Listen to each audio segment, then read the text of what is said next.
Hi guys, welcome back. This is Comix. I will be your host for tonight or today, whenever you're listening to this. I'm Carmen, I'm and Esteban. we have Esteban. Sorry. I would be Andres. And I over here is Luis. And I over there is Ash. You're definitely over And that's us, Comics. So let's get started with Mr. Ash. What is your drink of the night? All right, here's your chance to judge me. Oh, you know we are. Hurriush. I forget it's my drink. So I have my normal Evan Bourne. That's a wrestler. Evan Williams. And don't judge me. It's the last two. A White Claw. Of course. Not of course. I am not a White Claw person. But yet you still drink it every show. Who does? You. This is only the second show I've had it. You had it last It's been time. a week. You know what seltzer is It's really been a good? week, and you drink, motherfucker. We know this. Yeah, but I drink with soda and with diet soda because I'm trying to watch the carbs. Trying to You know watch your girlish which figure. seltzer is really good is the Topo Chico has a seltzer with alcohol in it, and that shit is legit. Oh, I saw that. It's really good. Is it only at liquor stores or is it like at My brother gave me some. Actually, said he got it at a market at Ralph's. I okay? heard that the Budweiser seltzer was actually pretty good. Yeah, Surprises I me. wouldn't try it. Sorry. It's Budweiser, dude. Come on. I don't know. I'm gonna try it. This show has been sponsored by Budweiser. Budweiser. Yeah. I'll report in. Highly Sorry. doubtful. Say the name one more time of the good seltzer. Oh, it's Topo Chico. Topo Chico. Okay. Is there a certain flavor of it? I think it comes in a mixed pack, so it's like a lime, and I'm not sure what it is. It's like a pineapple or a mango, and it's really fucking good. The pineapple All one right. is That's on the grocery list for the next run. enjoy. Adding it. Bolsa Chico. Well, Not cheers Bolsa to you, Chica. Ash. He's gonna go to the beach. Bolsa Chico. I'm gonna go to the beach. No. All right. Mm. Okay, going back to the show, guys. Sorry about that. Let's hear from you, actually. So, Luis has the comments that you guys recently left for us. So go ahead, Luis. Alrighty. So every episode we'd like to highlight any feedback that we get from you guys. And so I'm just going to kick it right off, starting through, and this is on any channel. If you send us a review on iTunes or Apple Podcasts, Instagram, or on our YouTube. So I'm going to start with our Instagram. And earlier this week, if you don't follow us on Instagram, I would definitely recommend giving us a follow. We put up a lot of little episode highlights and a bunch of little custom creations. Some of them are unique to Instagram. And so one of those instances was a story about me shitting myself at brunch. And we got a couple comments on that. The first comment is from Mickey Miguel. And he has the laughing emoji. I would have denied that and taken that story to my grave. LOL. I mean, maybe that was the right choice, but I don't have something called shame. So Not for this show. And we hell no. Viewers. It's funny because it still hurts. And then the second Your one. asshole or your feelings? That was my feelings, but Both. I get you. And then the other comment was on our Instagram on that same clip actually was Viva la Blanquita. Blanca. Shout out Blanca. This is some straight out of Your Mom's House live bullshit. LOL. Thank you. I was like SMH. I was whatever. I was like YMH. Yeah. Your Mom's House. Yep. Is that a podcast or what is that? Yes, it is. It's the Tom Segura and Christina Pizitsky's podcast. This. Yeah, no, they're really funny comedians. Shout out to Your Mom's House. Okay. What? So shout out to Your Mom's House. Got it. I'm sorry. Please. All right, so then shifting gears on over to our YouTube, our most recent comments that we have on that is these comments that I'm about to read, two of which are for episode 32, one of which is from a video that somehow is still our highest watched video, and it gets the most views every week. We've said this before. We made me and Esteban, we had this idea of let's do this thing where we speak over trailers and we'll make it funny, but we didn't write a script or anything, and so we cut the Batman vs Superman trailer, and we're like, oh, we're gonna make a funny trailer out of this. Turns out it's a lot harder than it looks, and we couldn't really think of anything, so then we both cut together this idea of the Batman vs Superman trailer of them actually it being like a love movie versus what it is, and so we put like romance music, like saxophone, like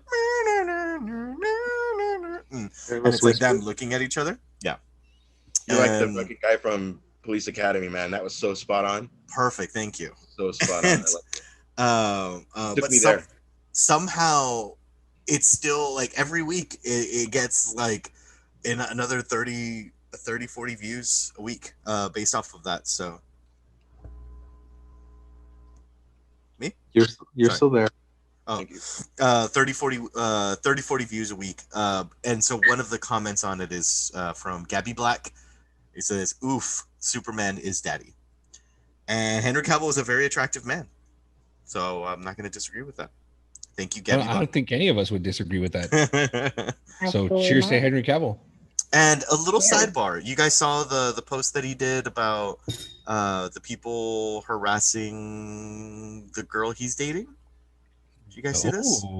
Yeah, so earlier this week, and we're talking about the week of May 20th, he posted a selfie shot of him and the girl he's dating, his significant other, and he's saying, I appreciate my fans and I appreciate the people that like my character, but my personal life is my personal life. This is my partner. I'm very happy with her. I need you. Like, it was just done in such an articulate way, just saying like, please leave my personal life alone. I'm a private person. This is who I'm happy with. And I guess like doing a little digging into it, he doesn't say this in his post, but I guess people were like sending her hateful messages because they were angry that she was dating Cavill. Between that and also I guess rumors that he may or may not have been gay, like there's like a lot of things that were trolling the internet, and also of like little fun stories of, oh, is he hooking up with what celebrities? And so he was saying that like it's starting to affect his personal life, which he doesn't like, but he was just saying it in such a very like nice articulated way. It was like a 3-paragraph post with the picture of him and the girl. But yeah, that just happened earlier this week. I don't understand that. Like, that's like seriously a bunch of shit that for them to for people to do that, you know. Agreed. Because that's the same thing that Chris Evans and Jenny Slate went through. You know, he dated. Really? Yeah. Everyone was like sending her like hateful tweets or Instagram or through Instagram saying like, oh my gosh, you're not attractive. How can he be with you? Blah blah blah, this and that. You know, and Chris Evans. It's like, first of all, bitch, like, you don't have a fucking shot anyway. So what the fuck? That's what I mean. So talking shit to some other person. Exactly. Like, why? Like, what are you gonna do? Throw yourself naked at Henry Cavill? He's gonna be like, yeah, let's go. Bitch, like, get over yourself. That's what I mean. It's like, it's horrible because I think Chris Evans and Jenny Slate were together for like a while, like a good minute they were together. And then she had to break it off because she couldn't handle all the hate that she was getting for dating Chris Evans. That's awful. Like, that's horrible. Like, what the fuck, dude? Like, half of these chicks like don't have a chance with either one of them, whether it's Henry Cavill or Chris Evans, and then they're hating on their partner because they're like legit happy. It's like, you really think that you can do something a little bit different than what they're doing with them? You know what I mean? Like, it doesn't make sense. Like, it's horrible. It's this nasty, toxic internet energy. It's like, it's this fucking nerd, this like deep nerd, like not us, but like this deep, dark nerd clique that's just hateful on, I don't like the movie you're in, I don't like the character you did, I don't like, they think they have ownership of these people, and no, it's really sad. It's sad. It bums me out that they feel the need to make a post like that, Yeah. But I don't know. I thought it was wonderfully done the way he took it. I agree. Like when celebrities put up a story or something, I don't always look, that sounds weird. But when I have time, I'll if I look at it and I see like I could respond, I just always like, oh, homie. Because like you look at like Kate Beckinsale, so you can't respond. It's like, absolutely you can't. There's no fucking way you should be able to. Like anybody. Yeah. So when I see like, it's funny because Kate Beckinsale would post stuff with like a guy she was dating, because I guess she like dates younger guys, and like people were giving her shit, and she's like, I don't give a fuck. Fuck you. I'm gonna live my fucking life. I don't care. Yeah. Like, and then whatever. Like when guys date younger shit, whatever. Oh, there's a wrestler, for those who don't like wrestling, named Ricochet, and he responded to somebody saying, I bet you felt real good typing that behind your laptop.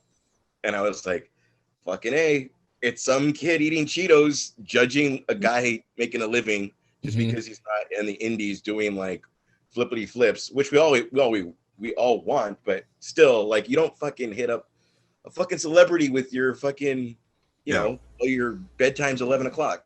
Or if you're fucking have 3 kids, like, just leave them alone. Yeah, there's a difference between like criticism, like something valid and truthful, and you're saying it from a legit like place, as opposed to being a fucking troll ass douchebag and just fucking talking shit. There's a difference. You can be critical of somebody's performance, of somebody's character, whatever they're doing, and not be a piece of shit. Yeah. And half the time it's people reacting to their character, like, I'm not going back to wrestling, but there's a lot of people like who they're so good at their character, they fucking hate them. You know what I mean? There's a lot of characters like that for me, but I would never hit them up. Yeah, there's that line. Yeah, like before. I'm gonna fuck up his name. Michael Rourke. Yeah, right? You got it. Okay, you got it. He played every dickhead in every movie until fucking Guardians of the Galaxy. Then he's like, you know what I mean? Like, so there's just people that are so good at being that kind of a character. Yeah, they're just such a good actor. Yeah, no, it's a good. I am a good actor. Thank you. Yeah, no, absolutely. And then especially Michael Rourke. But it's just like a testament of like, and what's funny is these villains, they even say like, that's like the best feedback they could hear when there's like, I feel like the people genuinely hate them. It's like, that means I did my job. Like, I was supposed to be this person. It just also sucks though for them, because they get stuck in being just the one type of character. And and then like the guy that played Joffrey on Game of Thrones. Like he totally gave up acting, or like less acting because of it, and that's what sucks about it in a sense as well, because as fans we're like, that's a very good point. Fucking Joffrey, blah blah blah, whatever. But then it's like, now we won't give him a chance on anything else. And I'm not saying all of us wouldn't, but generally, like, the public just kind of puts them in a box and just leaves them there. The sad part is that there's always a wave, right? It always comes down. But I mean, he was a kid. How old was he? 14? If that? Something like that, yeah. And so, like, to have that much social anxiety on a fucking developing brain is so sad. Like, for him to think that he's like, this is never going to go away, I'm just going to quit this career choice. Like a seasoned actor knows to be like, all right, I'm just going to put my head in the sand for 5 years and then I'm going to give it a shot later. Like, you know what I mean? Like, because if he was to try now, I don't think people still hate him. As a matter of fact, a lot of people have forgotten Game of Thrones was a thing, like, because of that final season. But that's a different story. Yeah, you're absolutely right. And like my wife was watching, she finished the Netflix Selena series, right? And this is obviously when the movie came out. It was a time. How did she feel about it? She liked it. There were some. Your face. It was kind of like, it was good. It was. She thought it was okay. Obviously, it's more in depth than the movie because of right. I mean, I didn't watch it from from part 1 up until the very end. So I missed like the first part. I missed completely. But I saw like the hate everybody was throwing on it and stuff like that. So before it even came out, right? Like when they yeah. But it's just, but going back to what we were talking about was, you know, it was like what, in 94 when the movie came out, and the actress that actually played Yolanda in the movie, after that movie was made, she couldn't get work because everyone hated her so much because of the role that she played, you know? So her career ended there, and that's it. She was done. You know what I mean? Did she come out like in the George Lopez show or something else? But yeah, few and far between. Anyways. No, I'm not 100%, I'm not. No, I know, but I'm not 100% sure if she, like, you know. But it was very hard for her to get a role because she was such a hated actress because she played that role so well, you know. But again, it just shows the difference between, you know, the actor that played Joffrey, you know, during the time of social media, and, you know, in 1994 where there was no social media, and the actress that played Yolanda, and they're like, just it's like it's weird, you know what I mean? That a casting director see you're that. Yeah, exactly. And it's like they don't want, and what they don't want to do is they don't want to see it as, well, we can't cast her, she played Yolanda in Selena, you know, and we don't want people to not go see the movie because she's in it, you know what I mean? So the risk. Exactly. I saw the first 2 Harry Potters, and I'm horrible with names. As anybody's been following the show, I'm horrible with names. The Among other things. And the dirty king. He's the dirty king in Game of Thrones, right?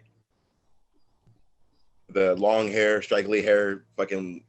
The janitor. Yeah. Yes. It was like I saw them, the 2 guys, and I was like, instantly made me think of Game of Thrones. You're gonna see a bunch of crossovers, like a bunch. Like there is a ton. There's a ton of what? Of actors that were characters. Oh, that's cool. Yeah, there was another. Yeah, but we'll talk about that another time. But yeah, it was like it was like 2 characters in 2 different movies, because it was like the exact same dirtiness, this exact same. Okay. Wait till you get to Nymphadora Tonks. Oh yeah. The next one for me is the Prisoner. I like how you both drop that and then you both take a drink at the same time. So Ash is just like, oh. Yeah.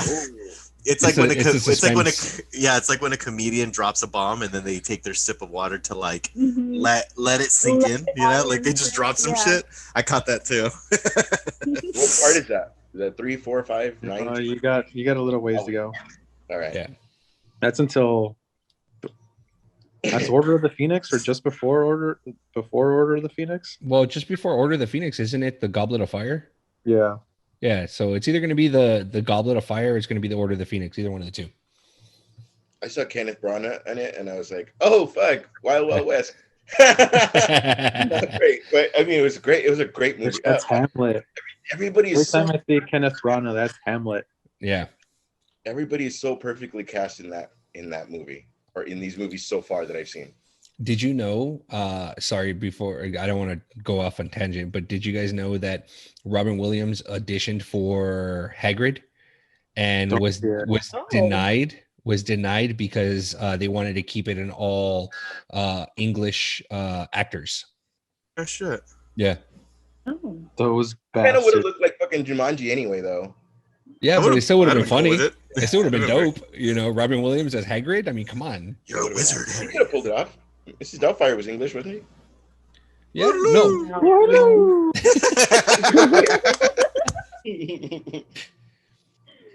Well, I like that we ended this with. I don't want to get off on a tangent, but this whole thing is. We started with Henry Cavill, and it's true. See, that was all Gabby Black's fault, though. How dare she? How dare you, Gabby? Also, thank you for listening. Thank you for your comment. Please keep commenting. please keep it coming. And so we got 2 more comments, and then I'll throw it right back to you, Carmen. So the next one is from Melissa Morales. Melissa, looks like you're in the running for top fan. Thank you. We appreciate all the love. She has a question for all of us, and I figure we just go around the room real quick. Before you go into that, is that my coworker Melissa Ash? Oh, thank you. All right. I didn't know. She never tells me when she's commenting. That's why I was all. But it's probably best to listen to the show. I'm her Melissa. and Val listen to the show and they'll be like, what will they say? Like, you look like you're falling asleep, something like that, right? And I'll be like, what the fuck are you talking about? But it'll be like, I haven't talked to you in 2 days. I say, oh, the show. I was like, I don't no idea what you're talking about. There's like, no context. They're just it's like I haven't like you're so funny. You're like what? or you. The last text was like what she said about Andreas's like his rant. Yeah. Oh, why I got it was pissed. like is Andreas okay? And I'd be like, why? What happened? And then she'll be like, and you're just like on Instagram, like, what did he post? Yeah, I'm fucking. I get real scared when I see people putting up pictures, but either way, that sounded weird. Like if I see fucking, let's say Henry Cavill tomorrow, there's like 9 pictures of him, then I get real, dude. What happened? Probably anyway. Sorry, I'm gonna not. But yeah, I didn't know. She's a. And so we're gonna go around the room, starting with you, Carmen, as host. Who would you? She's asking the question. Who would you cast as Venom? In like, what would be your dream cast of Venom, and what would be your dream cast for Carnage? Okay, well, I know you all have a problem with the current Venom, and that's okay. I like the current Venom, so I'll keep that as is. And then for Carnage, I don't know, like I said last time, much of the comic, but I can see the exaggeration of perhaps the character.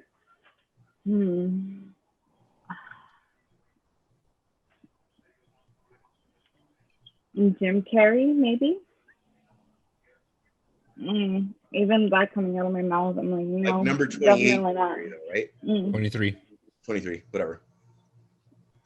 So yeah, just skip me for that one. Sorry, can't play. No, those are solid. Andres. He's not an actor, but like perfect body type would be like Brock Lesnar because he has that. Yeah. That's like perfect body type. Yeah. But yeah, he can't act for a dick, so that wouldn't work. But they need somebody like big and massive like that who could act, and that would be like perfect fit. So that is gonna be my Venom. I know it's Bautista. Yeah, see, but he doesn't have like the comic book version of. He wants to be Bane though. Yeah, see, like that, he'd be sick. He'd be super perfect for Bane. Yeah, like that works perfectly.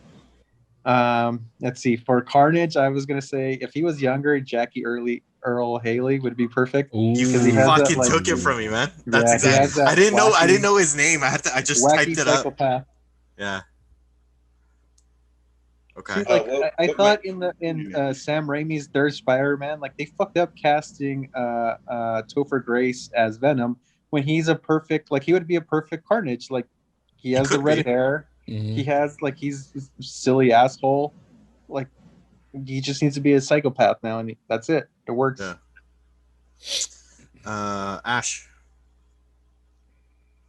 Frame wise, I would have given, and this might be just because it's looming from part 3. I would have given Thomas Hayden Church. Is that his name? Mm-hmm. Yeah. Uh-huh. Venom, and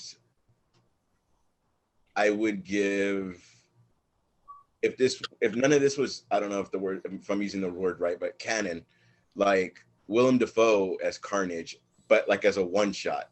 If he's gonna be like in future episode or future movies, then I would give it to somebody a little bit younger. But I don't know. I think Willem Dafoe could bring like the craziness that he had as Green Goblin. I could see it more as. I have another one. Go ahead. Sorry. No. That's it. So Thomas Hayden Church and Willem Dafoe. Go ahead. I'll go last again. For Venom, honestly, I'd probably end up casting Venom because I know if you put the work in, he can get real jacked. Would be Jake Gyllenhaal as Venom. I can see him because did you guys ever see the movie Southpaw?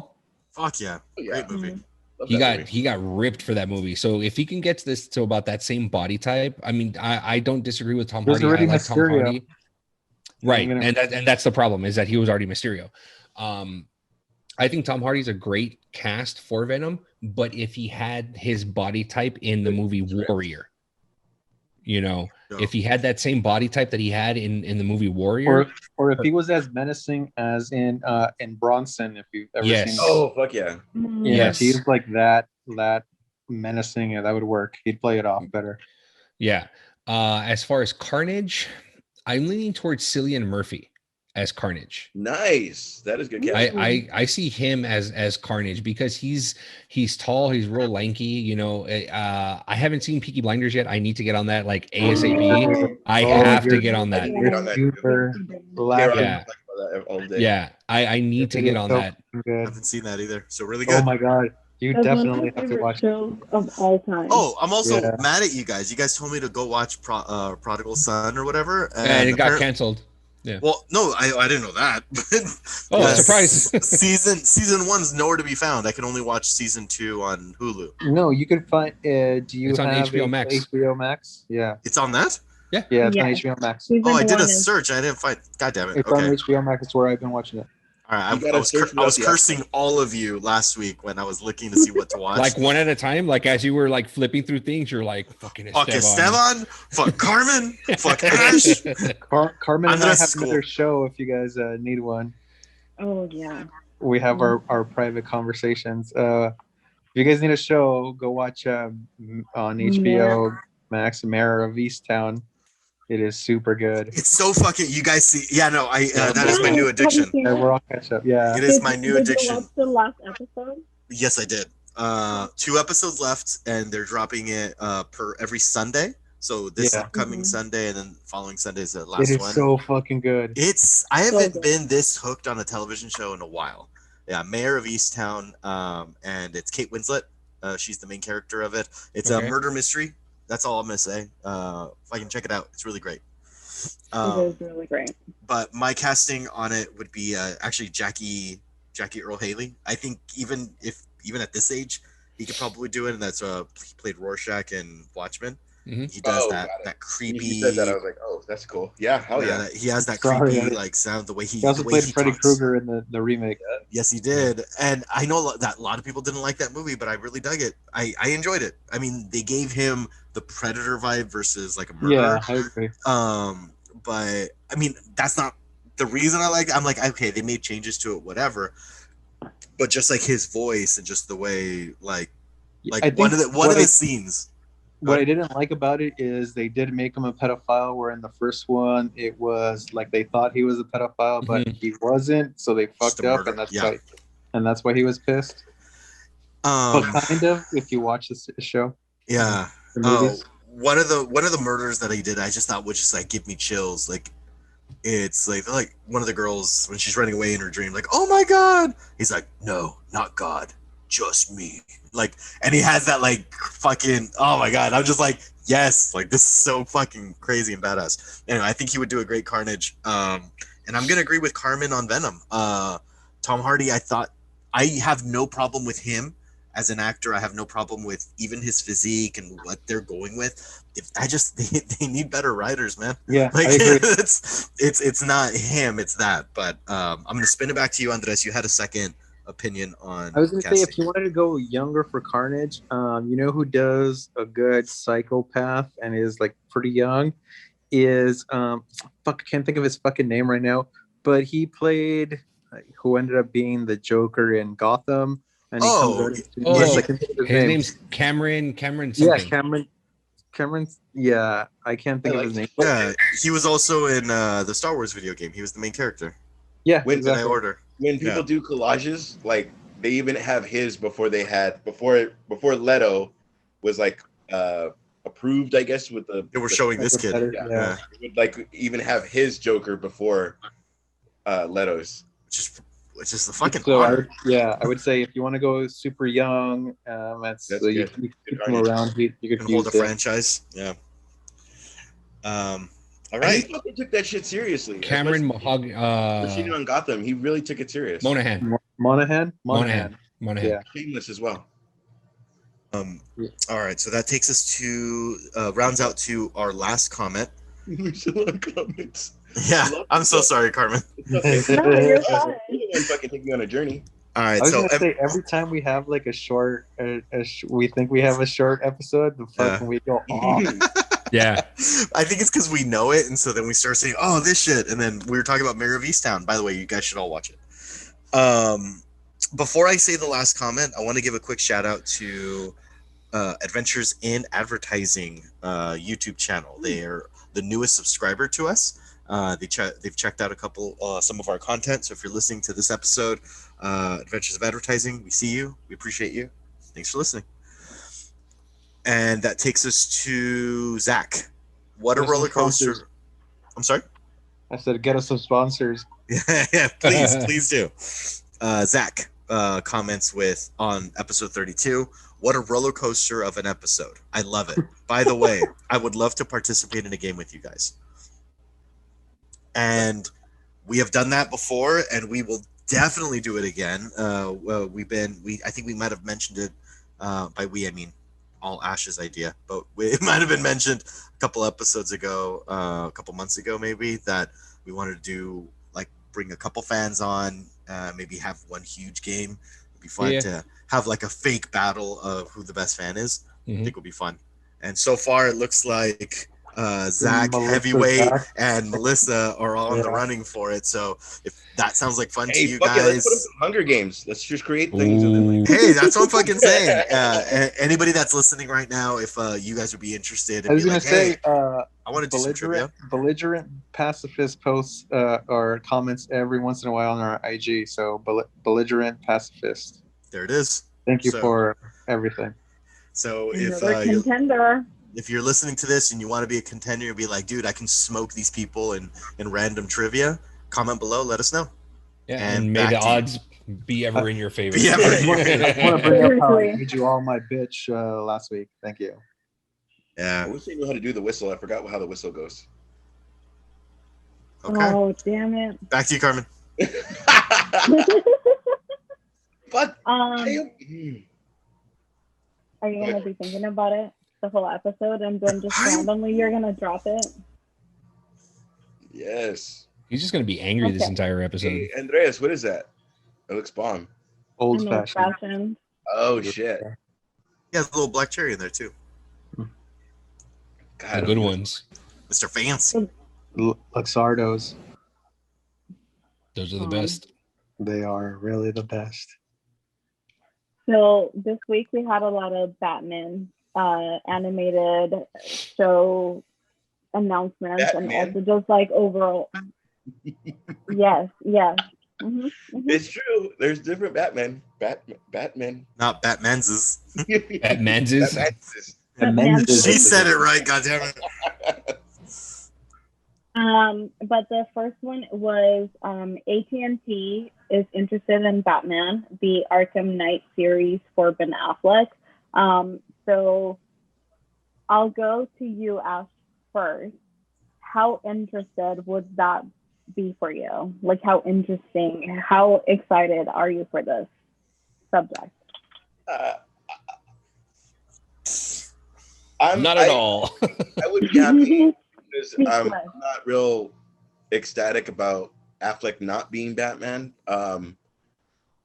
Wait, I'm sorry. I just want to make sure I understood that correctly. You're not ecstatic about him not being Batman?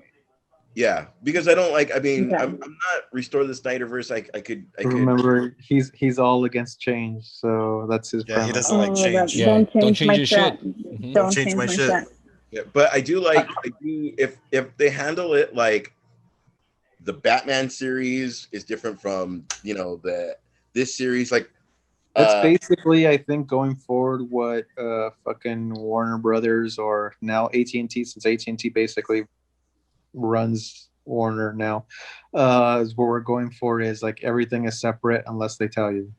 Yeah. So yeah, the animated series or the TV shows are going to be different from, because remember they're making a multiverse of like Robert Pattinson's Batman is different from fucking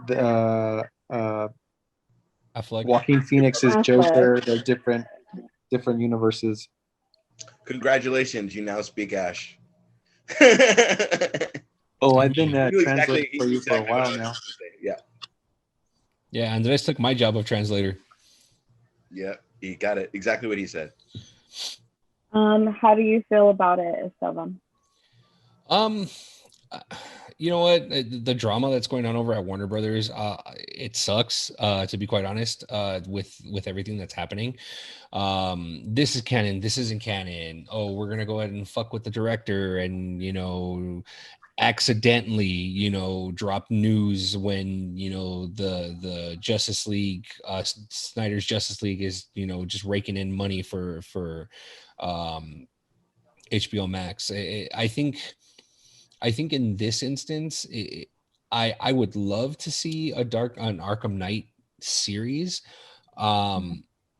with Ben Affleck in it, because I think Ben Affleck did a great job as Batman. I was one of the ones, I won't lie, I was one of the ones that was like shitting on him, saying like, oh my God, it's Ben Affleck, Batman, whatever, you know. My wife was the one who was just kind of like, hey, you know, give it a chance. You never know. It's going to be, he might do well. And obviously he did amazing. But I'd love to see that. I can see them doing something like that, but I don't know how much longer he would want to be Batman, being that, you know, he was in Batman vs Superman, then he did Justice League, and then he was tired and he didn't want to do it, and he didn't want to do his, like literally no promo for the Snyder Cut. The Snyder Cut, yeah. So it's I don't know. I mean, no, go ahead. Being that every you know, in the Arkham series, everything was like kind of a journey to get to. There were side stories as well as like big. Wouldn't it be cool if he did say an HBO Max series where say main characters are handled in 2 episodes, but little characters were handled in 1, like like just on his. It's almost like The Long Halloween where he has to deal with everybody. You know what I mean? That could be cool. Yeah, no, I think that'd be great. I mean, so again, it's like, I don't know how much longer he wants to be Batman. Right. He's gonna be Batman again in the Flash movie. You know what I mean? This comes out next year. You know, so who knows if he's gonna want to be Batman? You know, after 2020, you know, going forward from that. You know, he could very well change his mind. He could say, no, I don't want to do it anymore. You know, it depends. And then it also depends on how deep AT&T's pockets are as far as writing him a check if he wants to go ahead and do it. You know, obviously very, you know, because HBO Max's #1 streaming movie, I think till this date right now, is Justice League, Zack Snyder's Justice League. So I mean, anything can happen. I'm not going to say one or the other, or saying no, it's not going to happen, or yes, it's going to happen. But with the way how messy it's been with AT&T and Warner Brothers, and then I'm sure we're going to get into it later, the whole merger that ended up happening. I don't know. Would I want to see it? Absolutely. Even if it's like a mini series, it's like only 9 episodes, you know, and they get it done that way, then cool. But I don't know. I'm glad you brought that up as far as the budget. This obviously, we picked up the news from Geekosity. And so on their article, right, it states that AT&T would be given Ben Affleck free reign by making this into a rated R limited series. Obviously, it might work better than a movie. Moreover, it can go deeper into what a movie would have offered otherwise. And even though Ben Affleck might be open to the conversation this summer, it's not greenlit yet. And then they intended to give Ben Affleck a reasonable budget if this goes through.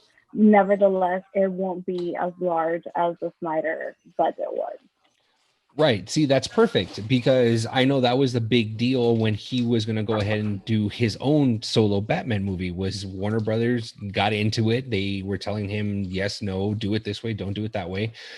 So they essentially screwed over his creative vision as a director, as a writer, and which again is a story that we've heard time and time and time again. That's what happened in Spider-Man 3. That's what happened in all these other movies. Raimi did not want to have Venom in Spider-Man 3. He wanted He wanted Vulture and Mysterio in there.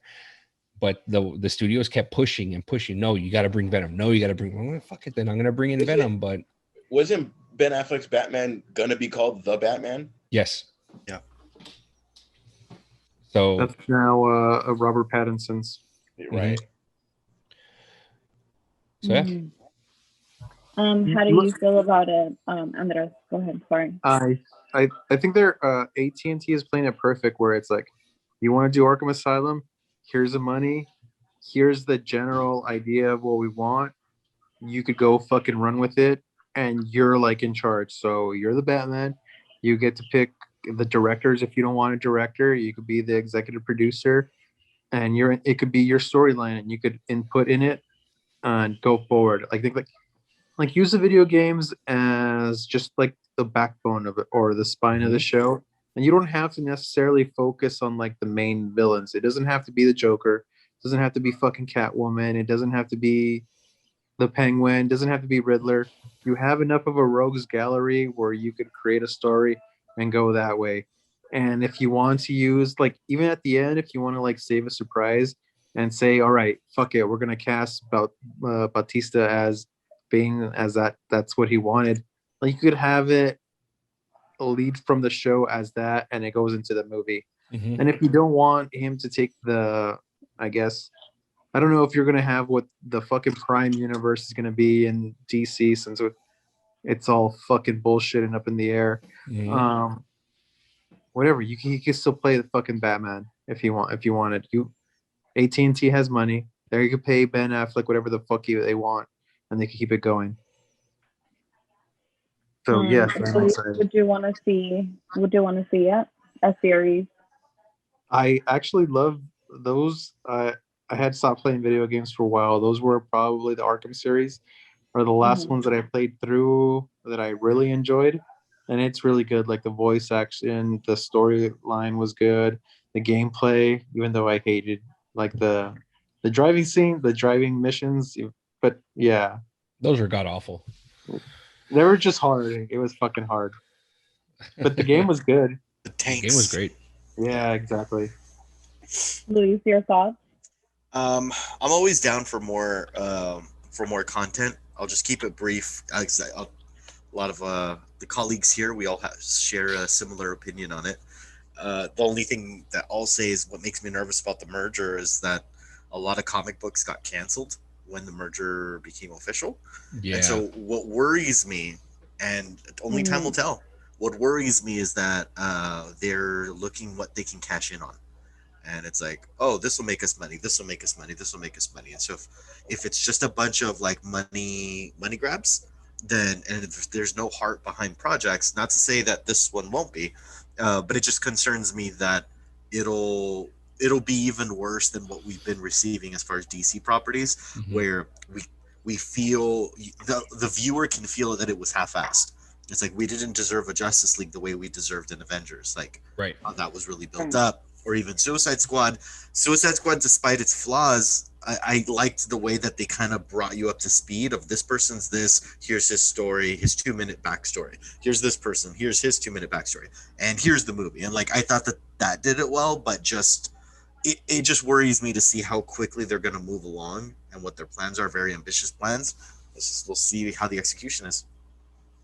I think we all kind of share in that fear because we know how it's been handled. No. And obviously they know that superheroes is like where the viewership is right now, or they've seen that so far. And so they genuinely want to cash in for it, but they also see that fans actually care about the content and how it's being done. So hopefully it's not all just about a cash grab and then, I mean, it was. I had a similar fear when Disney bought out Star Wars and Marvel. Like when it first happened, I was like, yeah, Mickey Mouse is now a part of Marvel, and like we didn't that's know what that Star meant. Wars.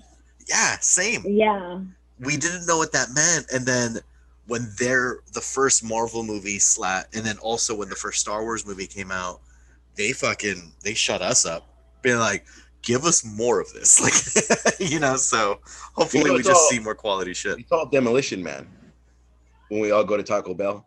It's all like fuck Disney the three seashells, all this stuff, and now AT&T is owning all these. It's kind of like Warner Brothers who owns all this, and now AT&T owns. It's like, what the fuck? We're all gonna go to Taco Bell.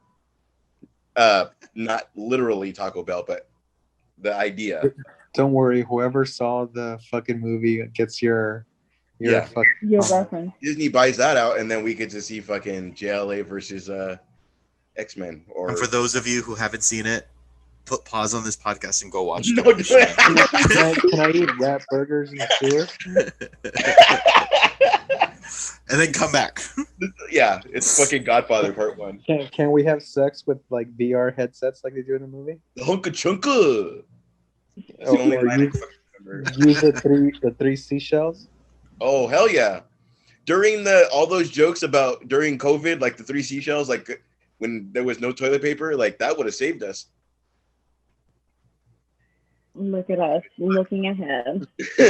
Or you could have done what I did and bought yourself a Tushy, and that has been the greatest purchase. You have a bidet also? Yeah. I don't have it. I was gonna say I have a Tushy, which that's the only thing you guys would have kept. I have a bidet. Yep. Dude, hasn't it changed your life? Yeah. I feel like a dirty piece of shit when I poop outside. Who knew getting sprayed with water in your asshole would make a huge difference? Yeah, but it does. It really does. Definitely does. We're all bidet users, and for those of you who don't have a bidet, go get a bidet. You're a subhuman piece of shit that we don't want to. Just think of this: if you drop peanut butter on carpet, do you smear it or do you wash it out? Exactly. Please comment on our stuff. I hate that I just got a visual representation of that in my mind. Yeah. I hate you, Louis. I genuinely hate you for that. In both cases, you have the dog lick it up. In both cases. That's gross. That's why you just get a fucking Brazilian wax and you're good to go. Hardwood floors, baby. And back to you, Carmen.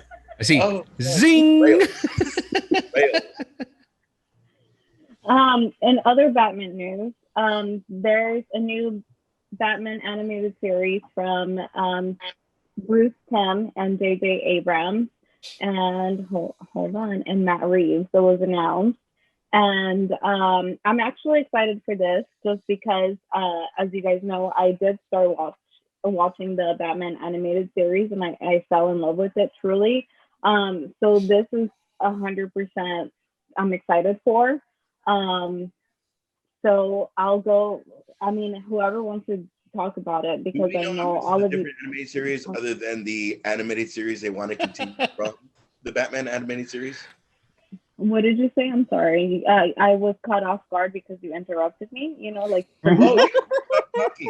Stop talking. Oh, did when you did you think that? I honestly did. Might be the alcohol. I'm sorry. It's always the alcohol. No. Please ask a question because I didn't hear you. I even interrupted my interruption of the interrupting.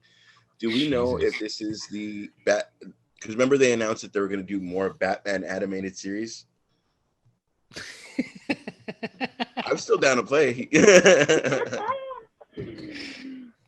That's Luis. Do you remember when they announced that? Do you remember it was announced that they were going to make more Batman the animated series episodes? Mm-hmm. Is it the same thing, or is it a whole new animated series? It's a different thing. Yeah, well, I would assume it's different, but we don't know anything. Very cool. Very cool. Yeah, they haven't confirmed. They haven't confirmed or denied it, right? But we're assuming that it's something different. Well, I think what ended up happening is that those animated series. Yeah, I know, absolutely, Bruce Timm. the animated series episodes that they confirmed, I think they turned those into the comic book issues. Gotcha. I think that's what they did. okay. Because Batman the animated series, they ended up releasing comic books series on it, and I think it's still actually going on till this day. But they dropped, and that continued right where the animated series ended. This comic book series continued. So I think that's what they might have done. I could very well be 100% wrong, but I think that's what they ended up doing. Was the ones that they announced way back when, that didn't happen. They ended up they took the scripts, turned them into comic book form, and now they're being published. So there you go. So the statement for the release of the show was that Batman the Animated Series was a masterpiece that shaped the perception of the character for an entire generation, which I'm assuming all of you would agree with that. So Warner Bros. Animation and Cartoon Network Studios president Sam Register it stated that it is in that spirit that we're bringing together the three master storytellers, JJ, Matt, and Bruce, each with their own intuitive understanding and affection for the character, to create a new series that will continue in the same groundbreaking legacy. So it seems like it's kind of a continuation, but not really, because they all have their own reign to do what they would like. How scared would you be to be on that project? Like, oh, dude, the mantle that you have to carry? Exactly. Like Abrams, I know the last film, to be desired. But I mean, for the most part, he's bringing heat with everything. Matt Reeves got this other movie coming out. Bruce Timm, the fucking one of the head people of the original series, and it's like, hey, do that awesome shit. Let's do that again. And just the stress behind that of like, let's not fuck this up, like. I think off of what you said, like I think right now it's like, okay, it's set to be good because like Bruce Timm is on and JJ's on. Okay, we're gonna have like a balanced, equal story. I think I'm more excited to see what like Matt Reeves brings, if he's gonna bring like whatever they're doing for like Robert Pattinson's Batman. If it goes from there, maybe it keeps intact with that going forward, and maybe that I'm guessing basically what I'm saying is like so Robert Pattinson's Batman going forward is going to be like the Prime universe. He's going to be the Batman going forward. So whatever iteration of the true world is going to be, that's going to be fucking Robert Pattinson going forward. Him in mind, yeah.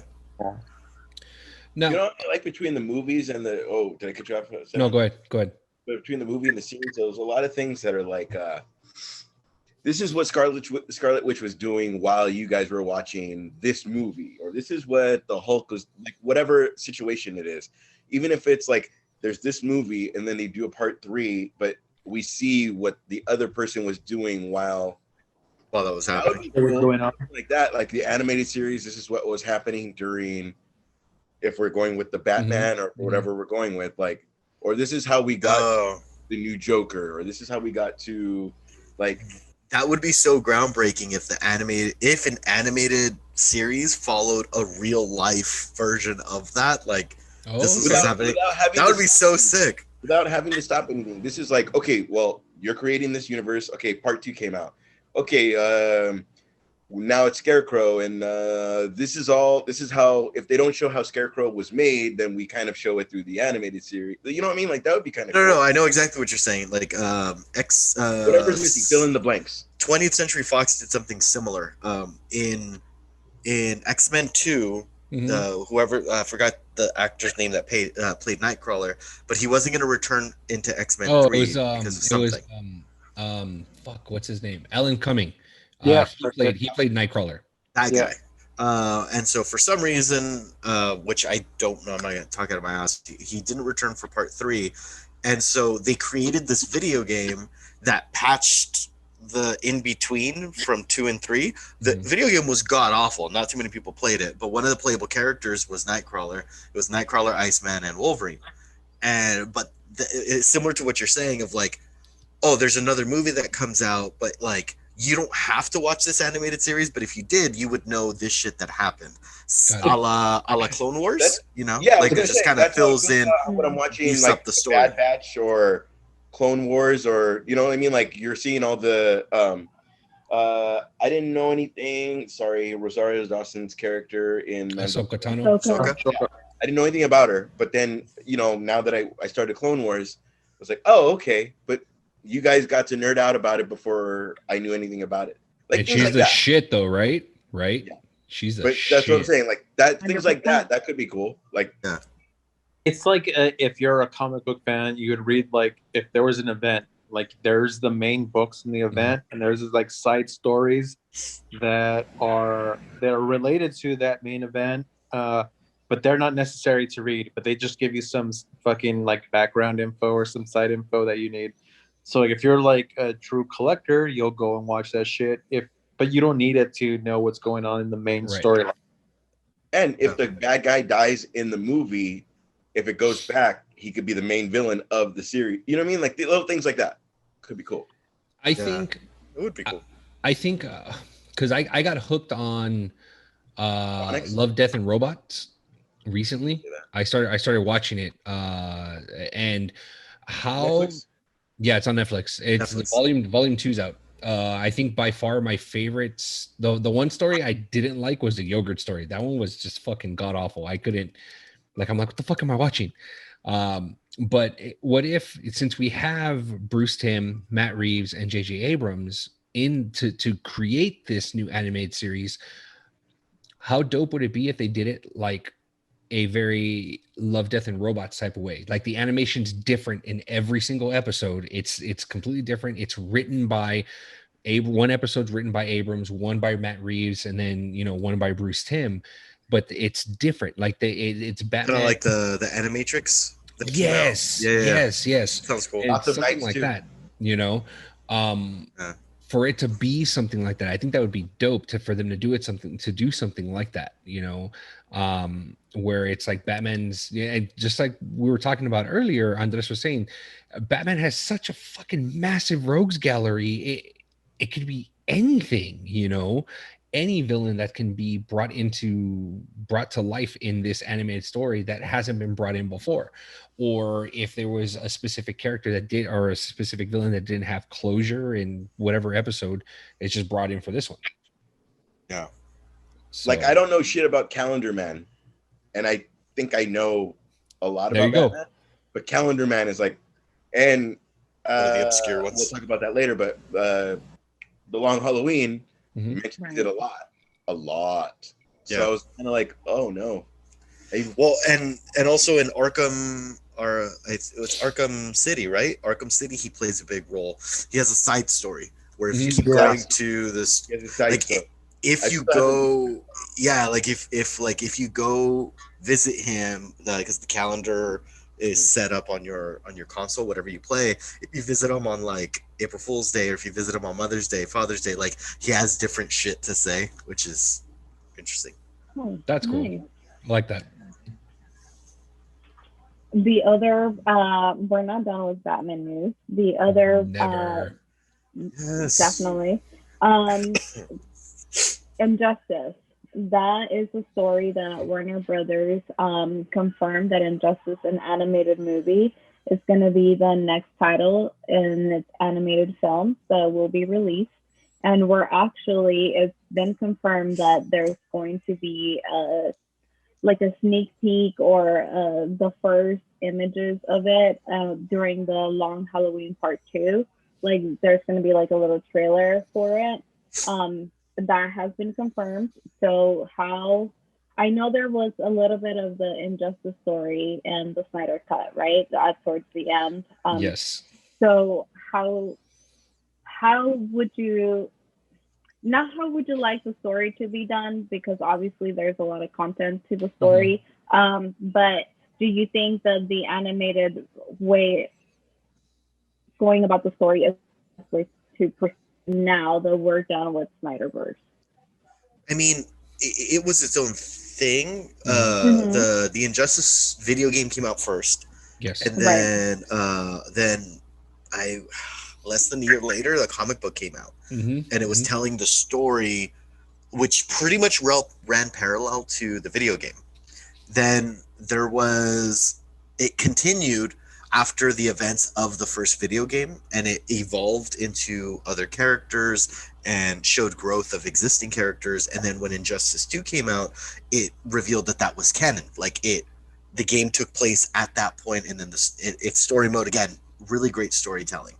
So there is a lot in there for comic books. So it's not necessarily like a video game movie, which is great because it's off of this storyline. And even if they just hit like the main points, the biggest main points was Lois Lane died, killed by one of Batman's villains, and Superman goes crazy saying, you can't fucking protect this world. I'm gonna fucking govern the whole world. Because initially it's known in the DC universe that Gotham, that belongs to Bruce. No one fucks with Gotham. Right. You know, but then he's like, you know what? They killed Lois. I'm gonna fucking patrol everything. So it becomes very like dictatorship. It's dictator, yeah. Yeah. And so and it, like if they just hit those key points, and then, you know, if they decide to go it that way, like if it becomes a trilogy of animation, and it's like, oh, Darkseid's coming in the second film, be like, okay, so now we have to team up with this evil Superman that we imprisoned in the first movie. Like, so there's a lot that they can play with. They can choose not to do that. They can choose to alter shit, but because it's such a rich storyline, it's so fucking good. And it's sad that people that don't play video games that much don't know that story. It's such an exciting thing to see it go into an animation, to be like, okay, it can be released to more audiences to enjoy it. And the voices of Batman, Superman, and all the voices in the game, if they keep those people, they were really great, dude. I mean, Conroy came back for Batman, but just the voice actors alone, just they fucking brought it. So if it was them, I think that would just perfect fit. That's my one ask for this movie, for this animated movie, is that they bring in those voice actors. Yeah. You have Bruce or you have Kevin Conroy playing Batman, I think his name, and then it's Tim Daly is Superman. You know, he was the voice of Superman in The Adventures of Superman, the animated series back in the 90s, you know. They bring back the one that I would hope that they would keep is, I think Nathan Fillion plays an amazing Green Lantern like voice actor, because if you guys haven't seen Green Lantern First Flight, that one's actually pretty good, and Nathan Fillion voiced him, and there's some of the there's some of the animated movies that have come out, like I think in Flashpoint, at the very beginning you see some of Green Lantern. Nathan Fillion's the voice for Green Lantern. I think he'd be a really good Green Lantern for the voiceover. But if they can keep all the voice actors that did the original stuff back in the 90s, man, it would kill it. It would knock it out of the park. I'm not worried about that about the Injustice movie, because every single Warner Brothers animated movie that comes out, they're knocking it out of the park. Like not all of them. They have some dog shit. Okay, but okay. Son of Batman was a piece of shit. Consider this. Okay, the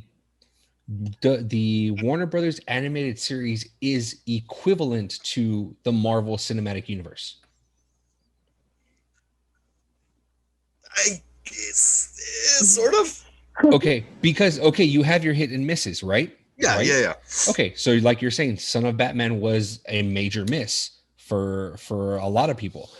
The one movie in the Marvel Cinematic Universe that was a major miss that everyone still talks shit about is Captain Marvel. So you have that. They have more misses though, man. Like even what was it? Teen Titans versus Justice League wasn't good. Really, you didn't like that one? Not really. I mean, the bad blood. I dug that one. Like where it brings the Bat family in. But there were some where it was like it was just feeling a little too. I don't know. Son of Batman, I think, was my biggest disappointment. Okay. I bought it right when it came out, and then it broke your heart.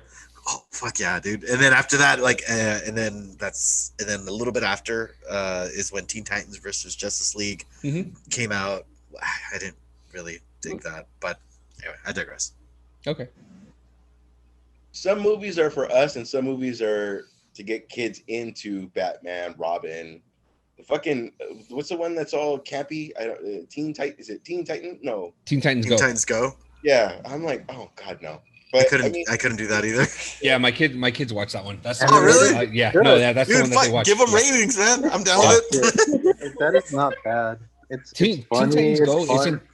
it's not bad. They do throw in the adult joke here and there, and it's like I look at I'm watching but not watching. You know, I'm like in the same room with the kids and they're watching it, and then like they'll say a joke and I'm like, whoa, what the fuck? Like, and then they're just like mindless zombies watching it. I'm like, okay, it went over their head, but I didn't miss that one. Teen Titans Go to the movies is good, one, right? I like that one. What's that? The animation one, right? Like that's Yeah. all teardrop. Okay. Yeah, Teen Titans Go to the Movies is a good movie. The other one is the Teen Titans versus Teen Titans. I forgot what okay. Like where it's the old school Teen Titan, well, the early 2000 Teen Titans versus Teen Titans Go.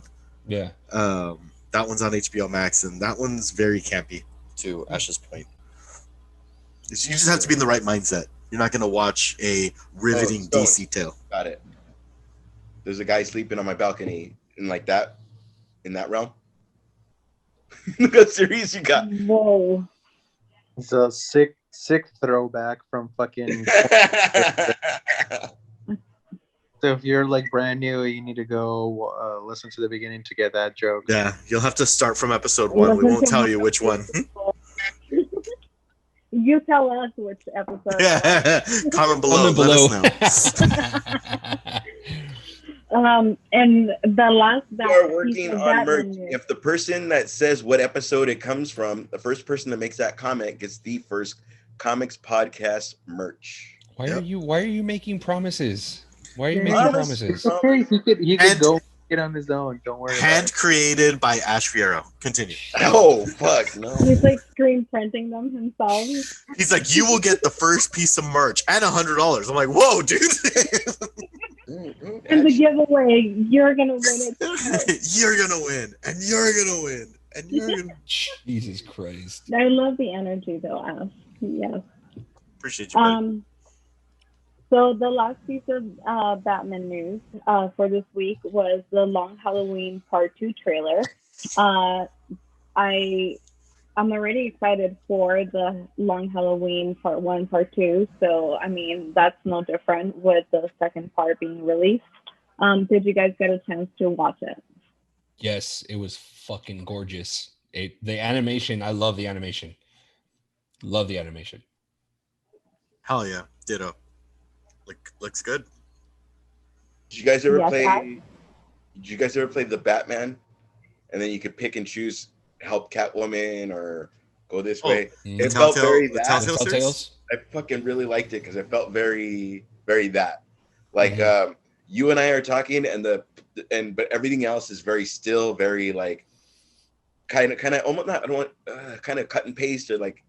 It felt very like that game that I played. I liked it a lot. I really, really do. And I do like the I'm of the opinion where I'm tired of seeing origin stories. I think everybody's tired of seeing origin stories. How Harvey Dent became. This is how Harvey I kind of just we gotta kind of go forward. Like we're done. I can't see Bruce's parents die. Like the only fucking way you can show it now is the gruesomest, and like we're done, like we're out, and I don't want to see gruesome Bruce Wayne's parents die. You know what I mean? Like, be angry about it. I am angry. No, just that. But other than that, it's cool. Like I'm really excited about it. Take it. And your kids are gonna love it. Okay. Awkward. Bringing the show to a halt as always. Yeah, that's my job. That's my job. Okay. The other piece of news involving AT&T and Warner Bros. Was that they are merging with Discovery. That's the big merger that we've been talking about or referencing earlier on during the show. I mean, I only see this as a good thing Just because it's a lot more viewership, a lot of different content that could be released. And I mean, at least AT&T is trying to give directors a little bit of freedom to what they do. So I hope that they keep on doing that rather than restraining them, kind of like Warner Bros. Was doing. How do you guys feel about that merger? I think it's a breath of fresh air for everybody that worked at Warner Brothers, especially with all the drama that was going on. I'm on the same boat you are, Carmen. This sounds nothing but positive. So I'm hoping that with this merger, there's a lot of changes that are made so that it gives creative control back to the directors or to the executive producers, or, not someone that's sitting up in an office that doesn't know jack shit about superhero stuff or about any other content. You know what I mean? The one thing I'm waiting for, because it is AT&T, I'm waiting for them to give us Discovery Plus for free. That's what I'm waiting for, because I got HBO Max for free. That's all I'm waiting for. But I'm not an entitled asshole, so I'm not going to be picketing or anything like that for it. Wouldn't be surprised if they fucking add it as a hub on HBO Max, to be honest. You know what, dude? It's possible that they could. That's very likely. I mean it's kind of it could be a carbon copy of Disney Plus, right? Like Disney Plus has National Geographic, and be like, y'all have National Geographic? We got fucking Discovery Plus. Like, I don't know. It just feels super similar. It's very. I can see that happening, but I don't see it happening right away because they just launched Discovery Plus. And it has, what I mean? All those it's got all the home improvement stuff. Yeah, I saw that too. Don't shit on the home improvement shit. I've been watching that, dude. If you, it's like it is the perfect background noise. And be legit, dude. It's like I'm watching that and I'm like this, listed or whatever. Just fucking like getting ideas and shit for when we end up buying our house and making it our own. And that is how you know you are now an adult, sir. No shit. Like, I'm not kidding. Like, as a kid, I marble top is beautiful, right? Look at the texture. Marble is great. And that's that's gonna clash with the fireplace. Like, no, for sure. It's just it's that. It's for sure, man. 100% that. It's like I get excited. I'm not even kidding. I get excited over the Father's Day tool sales, and I'm like, I need that tool. I'm like, what are you going to use it for? I don't give a fuck what I'm going to use it for. I want it. I'm going to drywall the fuck out of this place. One day, look, you're talking shit about it right now. That a skill saw is not worth the $400 that I'm going to spend. But the one day you ask me to start cutting fucking tile for you, then what? Then the skill saw is now $1,000 when I could have gotten it for $400. So I'm just telling you right now. That's and I got a deal. Thank you. And I got a deal. Investing in I love going to Home Depot and like going through all the tools and then just being like, I need this in my tool belt. And then my boyfriend's like, really, you do? And I'm like, yes, I do. First of all, okay. So no judgment. You keep moving on because I steal your tools. So now they're mine. Thank you. Moving on. There you go. It's just like, move on. Go to the lumber yard. Go. I'll stay here in the tools. I was like, what were you here for? Exactly. You don't even know. There it is. Moving on. Sorry. I totally got sidetracked with that story. That was you jumped into that tangent. Yeah, I did. I was like, I was going that somewhere deep in there.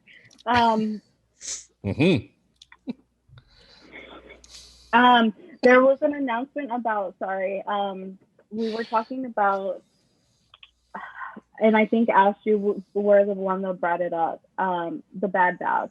And is there anyone else that is watching the Bad Batch currently? I have not started, and I'm so ashamed of myself. I haven't either. I was a bit too. I've seen that there is, and I think they're doing an amazing job linking everything to it. Yes, they're linking everything to it, and I'm just like, fuck. There's so much stuff that I need to start watching. Like, I have not seen Rebels. I haven't seen Rebels. I need to watch Rebels. I know, because that's the one, that's the big one that they're pulling together. Is that one is the Bad Batch and Rebels. And then the way the Rebels ends is just like where they're going to continue the story. So yes, definitely. Yes. See, it's. Oh. I have so much homework. I'm never going to make the final. I'm just telling you right now. Just give me the F. Give me the F now.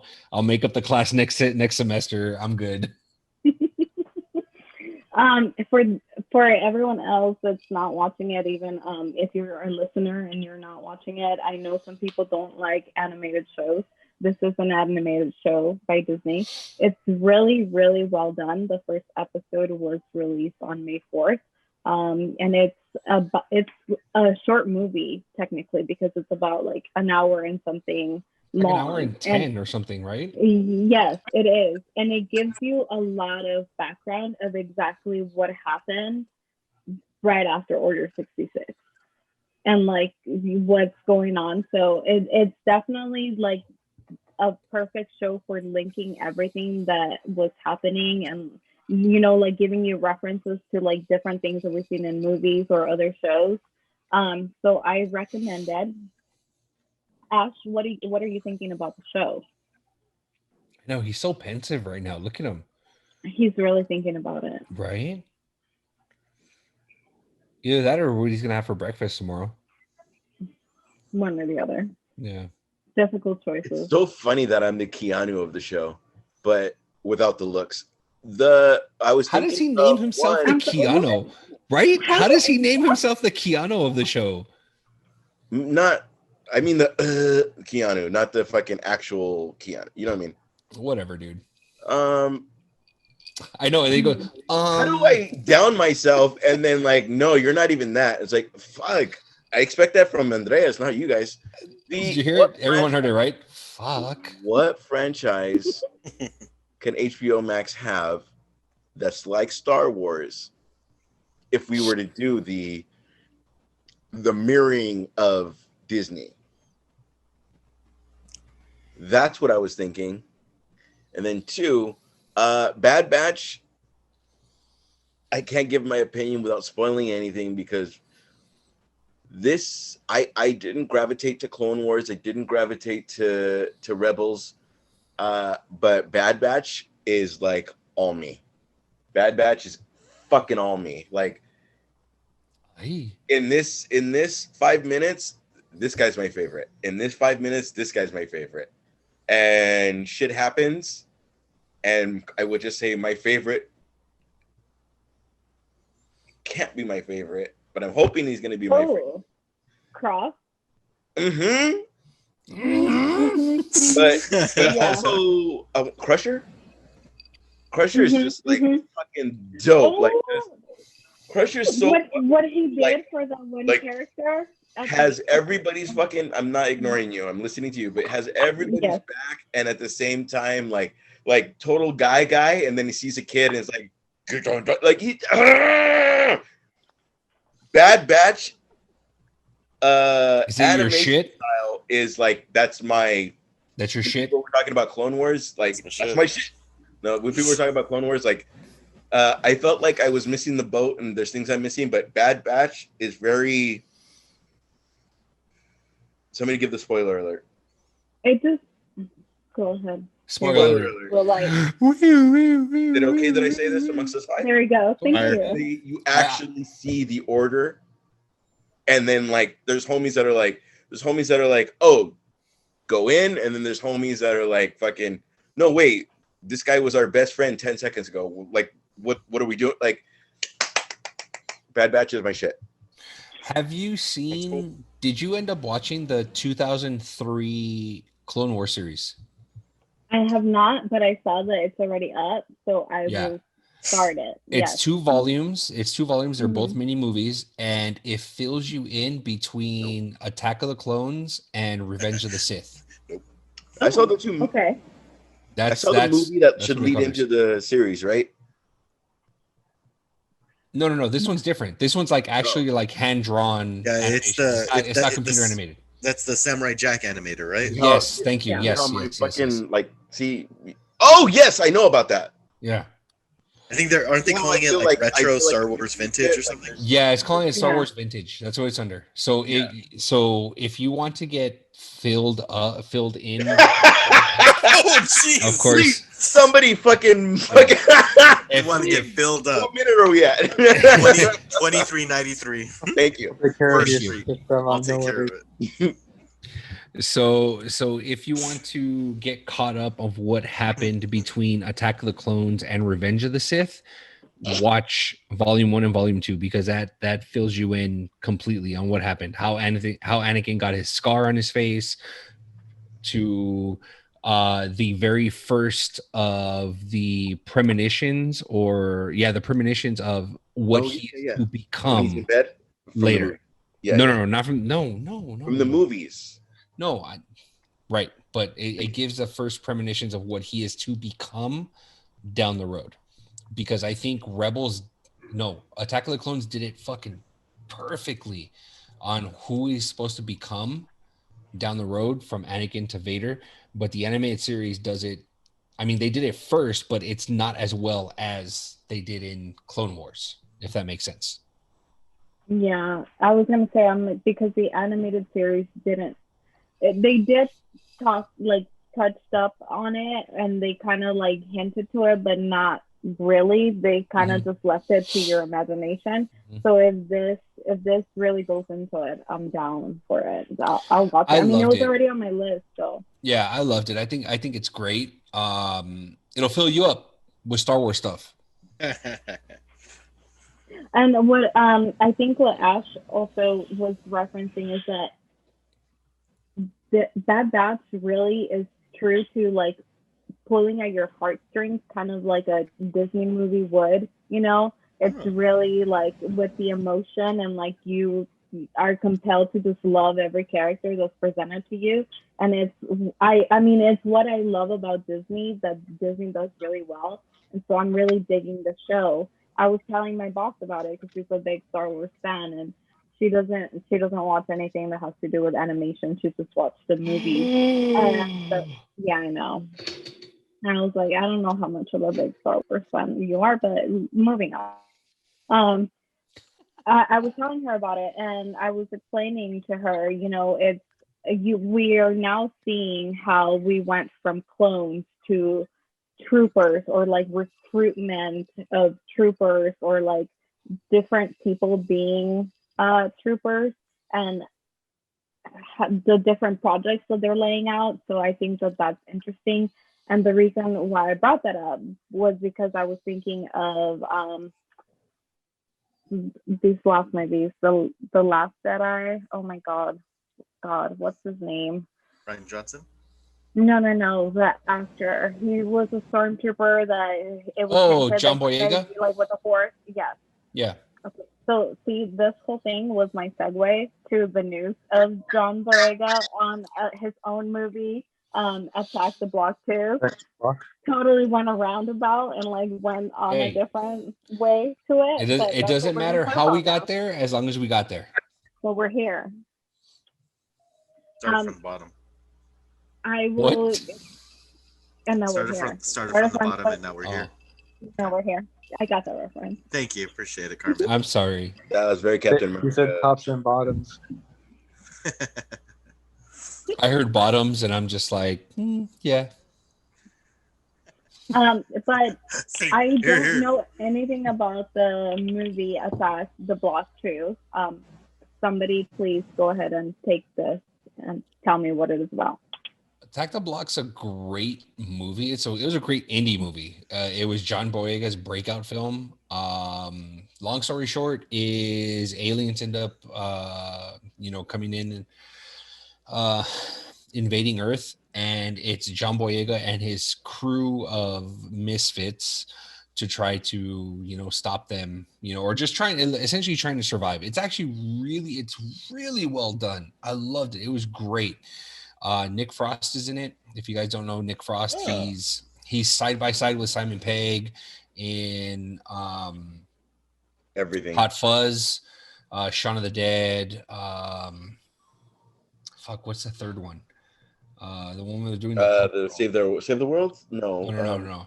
End of the World or something like that. Yeah, End of something like that. So it's done really, really well. It's John Boyega's breakout film. I'm excited that I haven't seen it. I saw it when it first came out. I haven't seen it recently. I think I need to rewatch it because I don't remember it ending on a like cliffhanger to kind of warrant a second movie. I'm not complaining about the second movie because the first one was great. I just don't remember how it ended in order for us to get a part two. But with John Boyega coming back, I mean, fucking A, dude, that movie should be great. It should be great. I'm not saying it's going to be great. It should be great. But we'll see. Anyone else have any thoughts? No? All right. So I know several of us in the group have gone to movie theaters as of late. And I will ask you, Luis, how your experience was going to the movie theaters after the pandemic. Well, I guess we're still in it a little bit, but towards the end of it. Right. I mean, the experience itself, I feel fine. I mean, the first time that I went was awesome. Second time, I was sitting near a group of people that were just like, I'm not going to follow the rules. Like those folks. But for the most part, everyone's cool. I've been like about 3-4 times in, been to movies 3 times in like the past 4 weeks. So I'm very happy to be back and put my AMC stubs pass to use. So thumbs up over here. Andres, how was your experience? There was so I went to see Spiral this past Tuesday, and there was surprisingly a lot of people in the theater. They kept space between everyone pretty well, so it wasn't like a complete sellout, but it was way more than I thought for a Tuesday, so that was good. Everybody wore a mask. They were pretty good with enforcing that if you're not eating or drinking. So it was enjoyable. I wasn't too concerned. I have my vaccines fully for a while now. So yeah, it was cool to be able to go back to the movie theaters, and I did not have any anxiety towards going. I guess that's the right word to use for it. Good. I felt perfectly safe and okay. That's good. Good. The reason why I was asking you guys was because are we ready to have the big budget movies be released only in theaters? Yes. From going forward. Yeah, you 100% support that? Fuck yes. Take us back. Yeah, because exactly what Andres was saying, I was surprised by how full Spiral was. I think it was as full as it could have been. Like, I've never gotten this notice before. Like, we had gotten something to eat. We were gonna go watch Spiral, and maybe 30 minutes before the movie, like when we're wrapping up dinner so that we can go to the movie, I get a notification on the app saying, will you be making this film? Hit yes or no. My guess is because the theater sold out, or sold out from what the capacity is allowed, so that they can put it up again or whatever. And so I confirmed it, obviously. But when I went in, yeah, sure enough, like every you would get like your seat, and then there'd be like 4 seats to the left and to the right of you, like reserved, and then other seats. So it was full by current standards. And so him saying that it was full on Tuesday, like it's apparent to me that people want to get back out there. Like theaters aren't going to die. Like we want to come back and want to see. And one of the, and something that Andres shared in the group chat, which I want to talk about now is, yes, the age of the internet allows us to watch a trailer for whatever we want. But the thing about going to see a movie, if you're going to go see a horror film, they're going to show you trailers of other thrillers and horrors that are coming out in the horizon that you may have never heard about. And New Order is one of those movies that I never fucking heard of up until this point. And now I'm super excited for it. I mean, it is a foreign film, which doesn't bother me, but my girlfriend's out. She's like, I'm not reading shit. I'm like, all right. Like, she's not big on subtitles, but like, just that fucking energy. And also hearing, like, when something crazy happens in a movie, hearing the groans throughout the theater of like, oh, like, Oh, dude, I think that's the one thing that I miss from going to the movie theaters is like the complete and utter all at once like gasp or the cheering. Yeah. You know, like don't get me wrong, it's like to a certain point the cheering in a movie gets very annoying. Like for example, I'm actually glad I didn't see Endgame night of, because I've seen the fan reactions and stuff on YouTube. You couldn't hear shit because can't hear shit. They're just everyone's just cheering top of their lungs.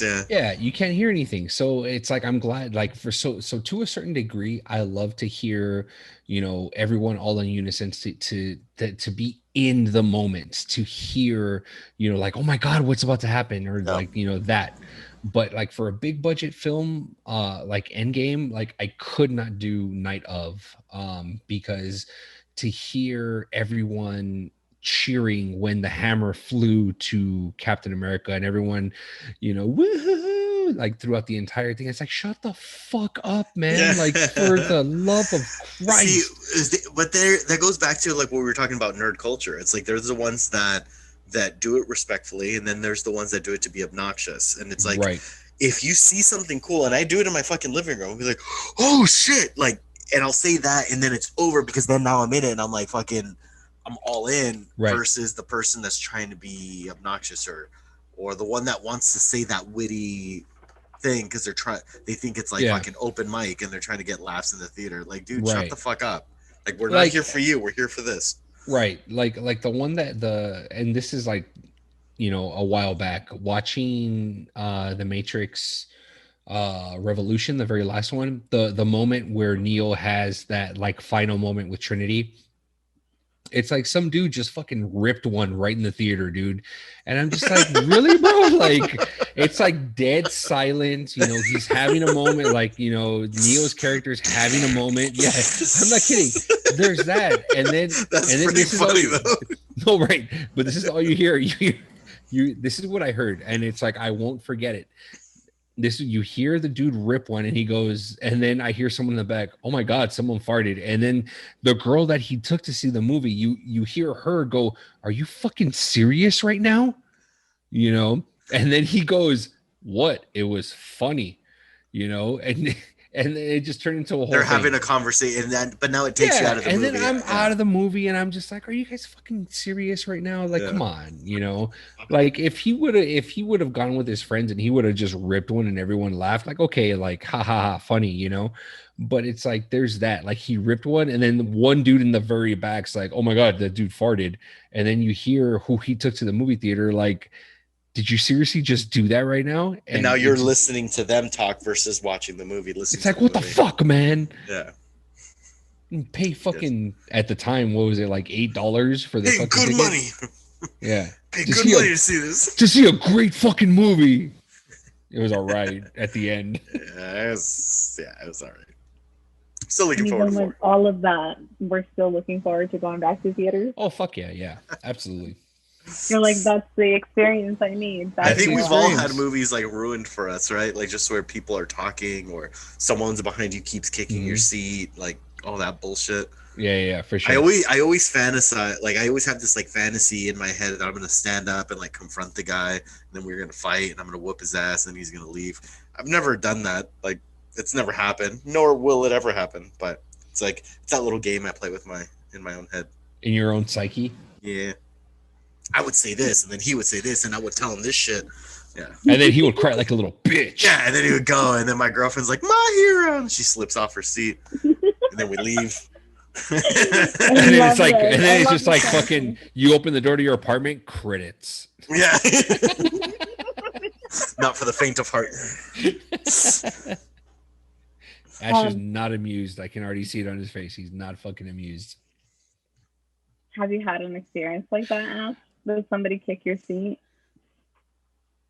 He's the one kicking the seats. Never. Not fucking once. I am Mr. Nice Guy with that shit. Like, I'm not. I will go if we go to the movie. I will not be the first one there, but I will go if. I forgot we know that. Yeah, we already know that you wouldn't be the first one there. You're always late. it has to be the Lean as Batman, fuck, bro. It has to be that level. I'm really not down for it'll never happen, but I'm never not down for like a phone call like, hey, let's go see. I never heard of it. Where in the old days I would be down and wait, you're not down to go see a movie in a theater that you've never heard of the movie? No. Really? Wait, what? Why not? Now I'm not. Now Again, you're not. If it's you guys asking me to go, except for fucking The Conjuring 19, I'm not down for any of that. But if it's how like, dare you about The Conjuring? Blah blah blah is out. Well, like I just went to go see Together, and I never fucking heard of that movie. Neither did my girlfriend. We're like, you know what? Fuck it. We have this AMC pass. Let's watch it. So if it was something like that, you would be like, I pass, even if you have to pay. We've already discussed that I need to see. Fuck, I'm on Harry Potter, bro. Like, there's no way I'm gonna go fucking go.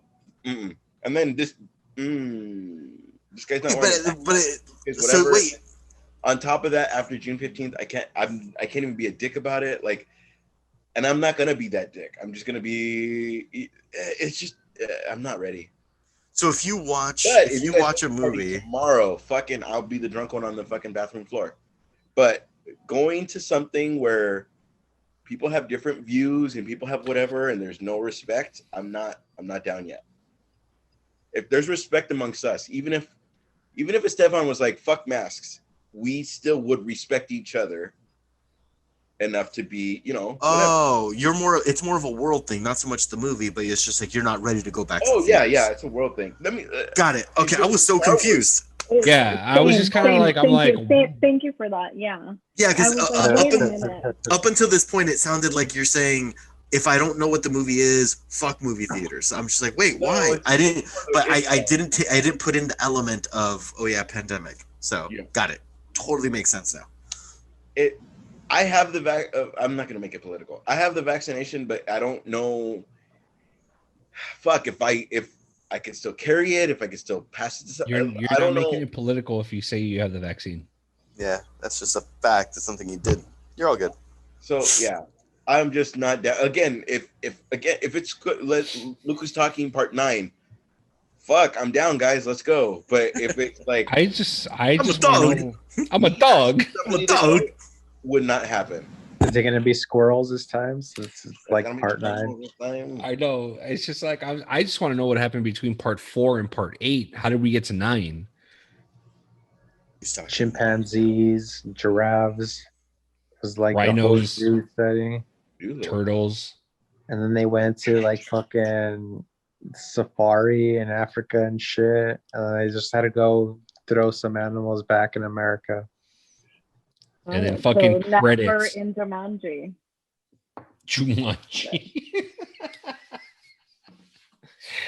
Fucking credits. Just fucking roll the credits already. So with that conversation, that was the announcement that Dune is now going to be just released in movie theaters. And I'm sure that a lot of other projects that were announced to go to both platforms, a streaming service and a movie theater, are going to be totally moved to just movie theaters. Mm-hmm. That's okay with me. I'm sure that we're all okay with that. As you both have highlighted, the theaters are doing their best to kind of accommodate people the safest way that they can. And I mean, that's pretty much all we could ask for, really. And, as Ash was saying, maybe we're not ready to be out in the world with the rest of society, but I mean, going in a group or with people that you trust that are going to be like close to you, I think that it should be fine, right? So with those news, let's see. Oh, I did want to ask, how was Spiral? Sorry, I know you guys talked briefly about it, but I'm interested. I like Saw. I'm gonna let Andres take this one first, and then I'll tell you my opinion. Do you want me to go first? I'll go ahead. The story isn't bad. I like how it differentiates from like the victims, like how you said. I do like that. So it's not focusing so much on like the general people that they're attacking. They're going after like the cops on this one. I thought there was a bit of overacting, like a lot, especially towards the beginning.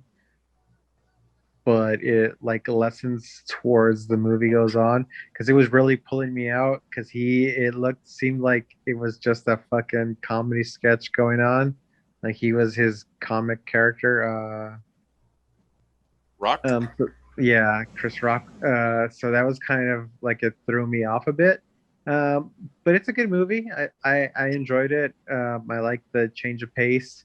There's a few little twists in it that do a good job.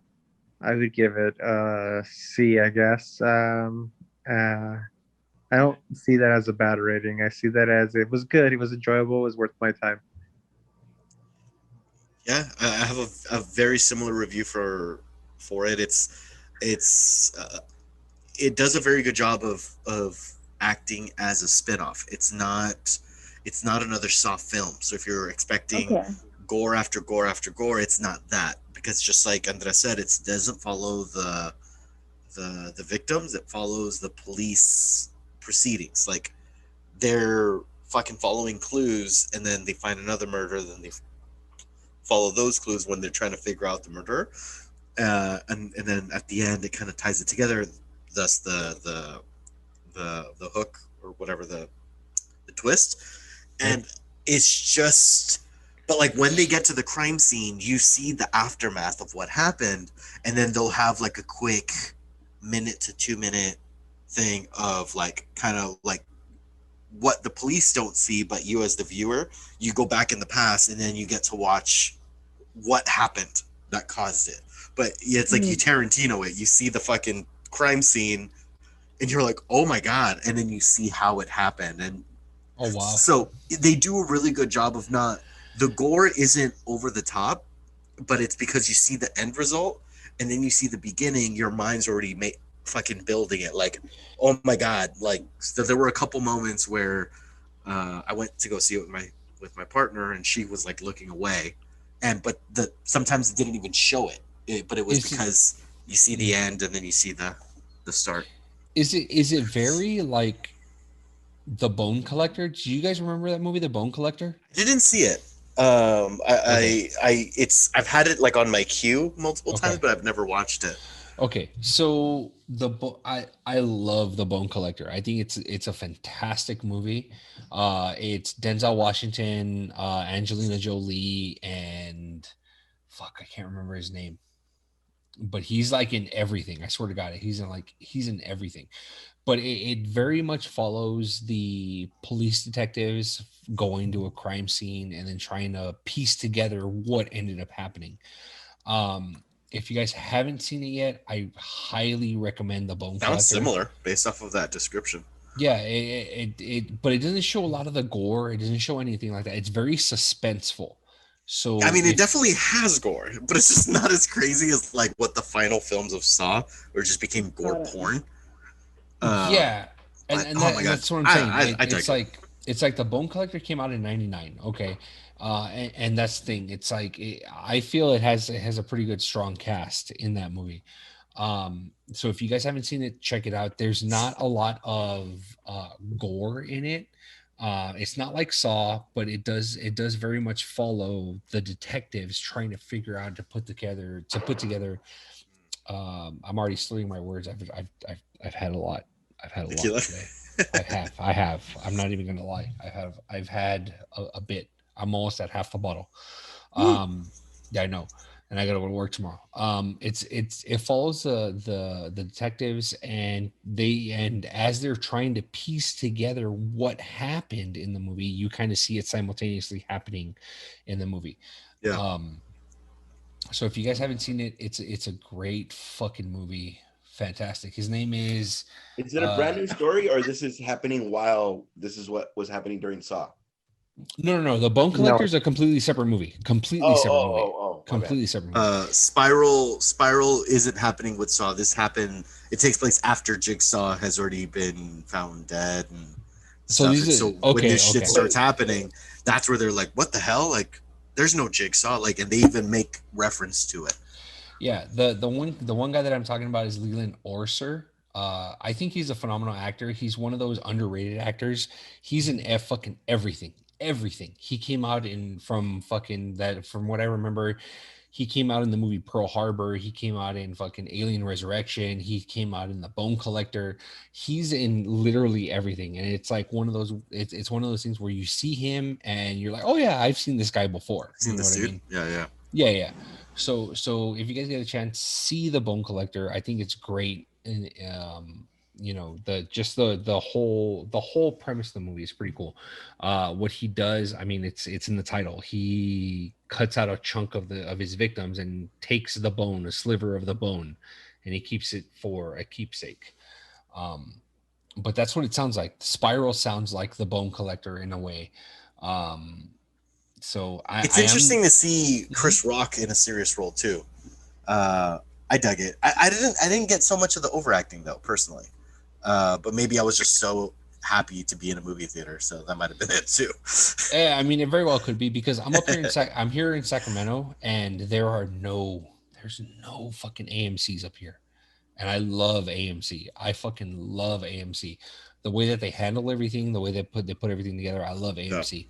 Yeah. The only thing that they have here is Cinemark. Cinemark. Yeah, that's all they have up here. They have a movie thing, but theirs sucks. It's like you paid what is it, like $15? You get one movie a month. Yes. It's like, dude, go fuck yourself. That's why I never signed up for it when I moved up here. Yeah, I never signed up for it. Because we have one in walking distance from our apartment. And oh, really? We were gonna sign up for Cinemark, but then when we looked into it, it's like, dude, like it's not garbage. Even worth it. It's not garbage. Even worth it. I might as well just buy a ticket when I want a ticket. Like exactly. So I'm looking forward to finally going back to an AMC. I just love the way that AMC has everything set up. So I did see 3 movies this weekend. Ooh, okay. The first one, again, I'm putting my AMC stubs pass to work. And I'm gonna tell you the ranking of what I thought were. So if you guys are looking for an excuse to go to the movie theater, Wrath of Man, the Guy Ritchie film. Yeah. I would say that was my number 1.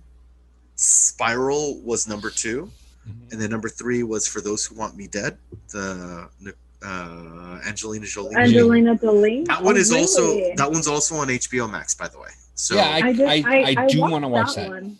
You did watch it. I did watch it. Yeah. It felt a little Hallmarky, right? Was that just me?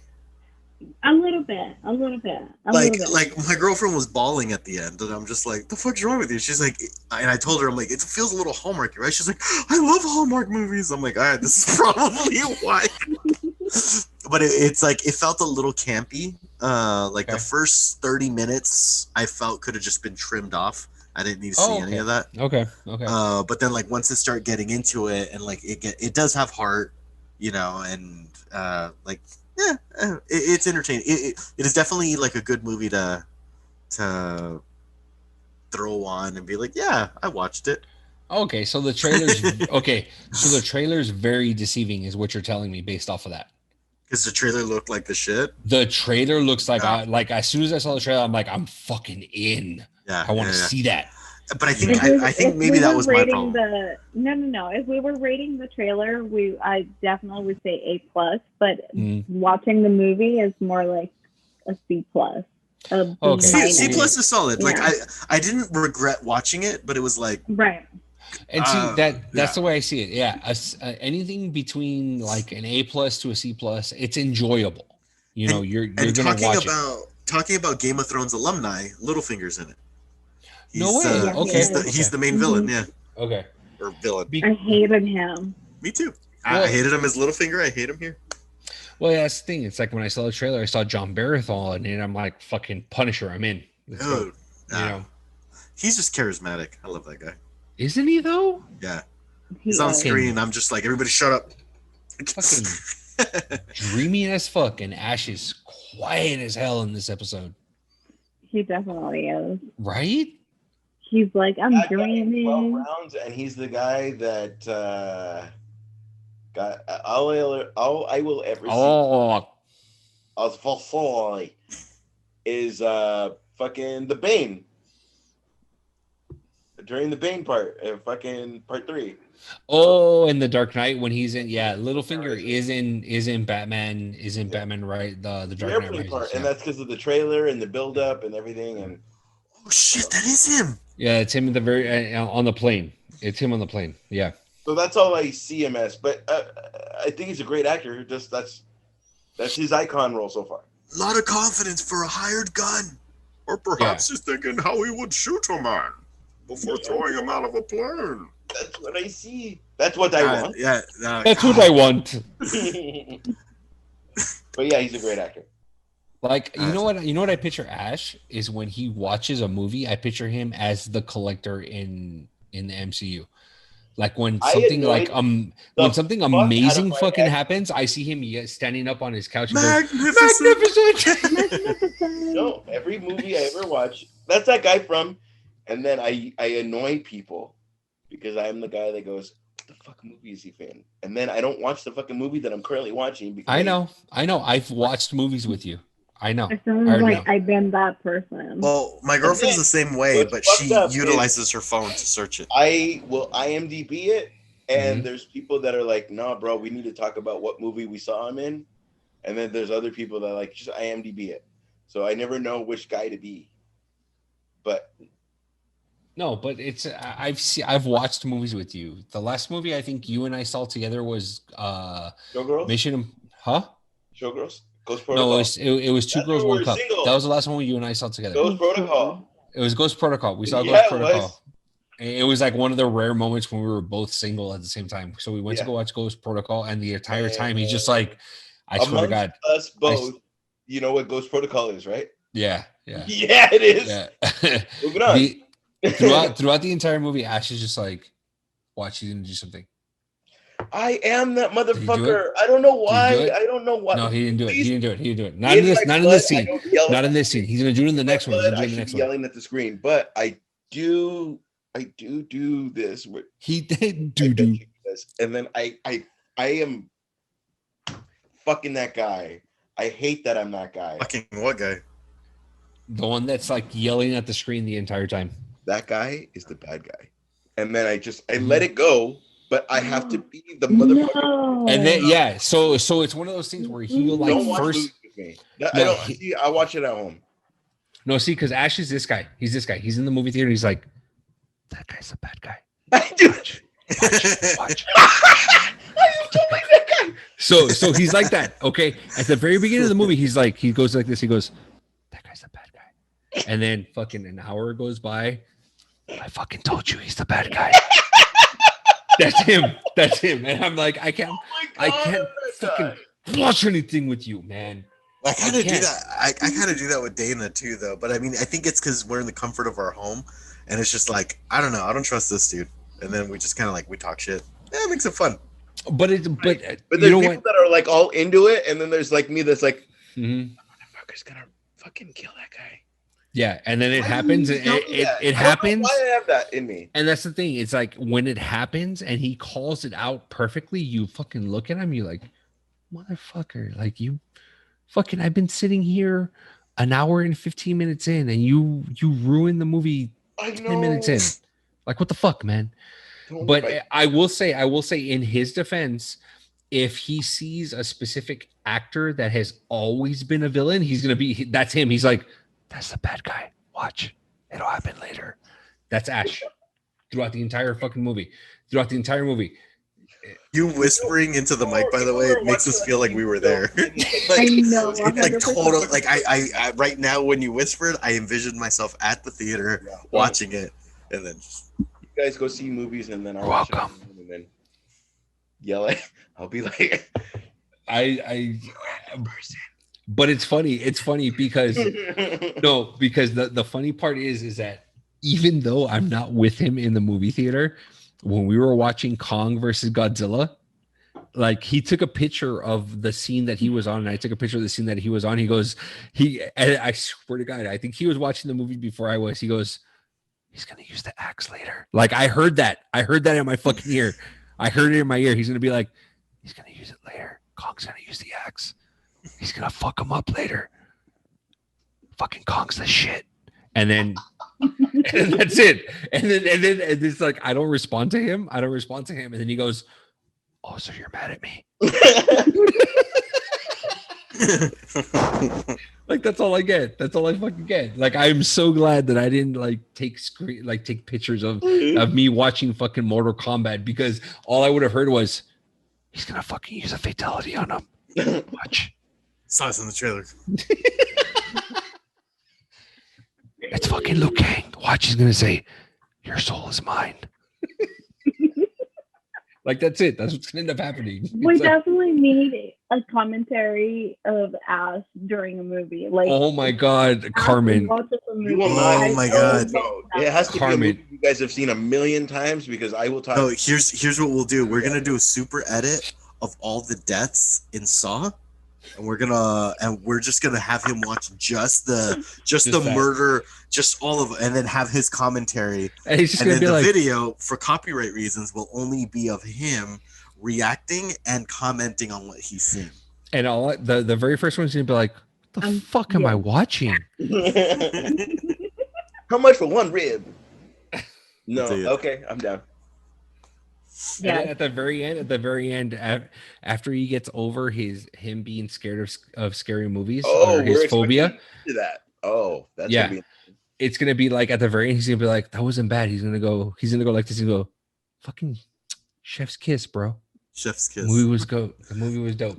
I will tell you and this, then, and then single tear from Carmen because he said chef's kiss. Chef's kiss. I will say that has become a part of my vocabulary. Hasn't it? For you too? Yeah, yes, I've said it twice. Like I said it once here. Initially I said it to kind of like to poke at you, Carmen. But then I forgot who I was talking to, and I was like, because it was perfect, but I didn't want to use the word perfect. I'm like, it's chef's kiss. And I can tell they looked at me like, oh, like we don't hear that often. I'm just like, yeah. But see, the best part was when you used it, they were like, he fucking knows what he's talking about. Yeah, because it's just right? like, you know what that, I've just never articulated it in those words before until, like, I've always seen the gesture, but it's like, yeah, thing, chef's kiss. With the way Carmen says it, she says chef's kiss and then does the whole thing. It's like you have to do that. You have to say chef's kiss and then do the, because if you just say chef's kiss, everyone's just like, it's not the same. It's not the same. No. Nope. But I already know Ash is gonna go fucking chef's kiss and he's gonna be like all over the microphone. I already know.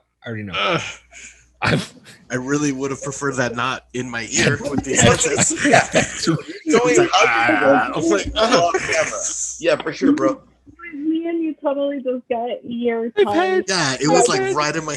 I've had too much to drink tonight. Went inside me.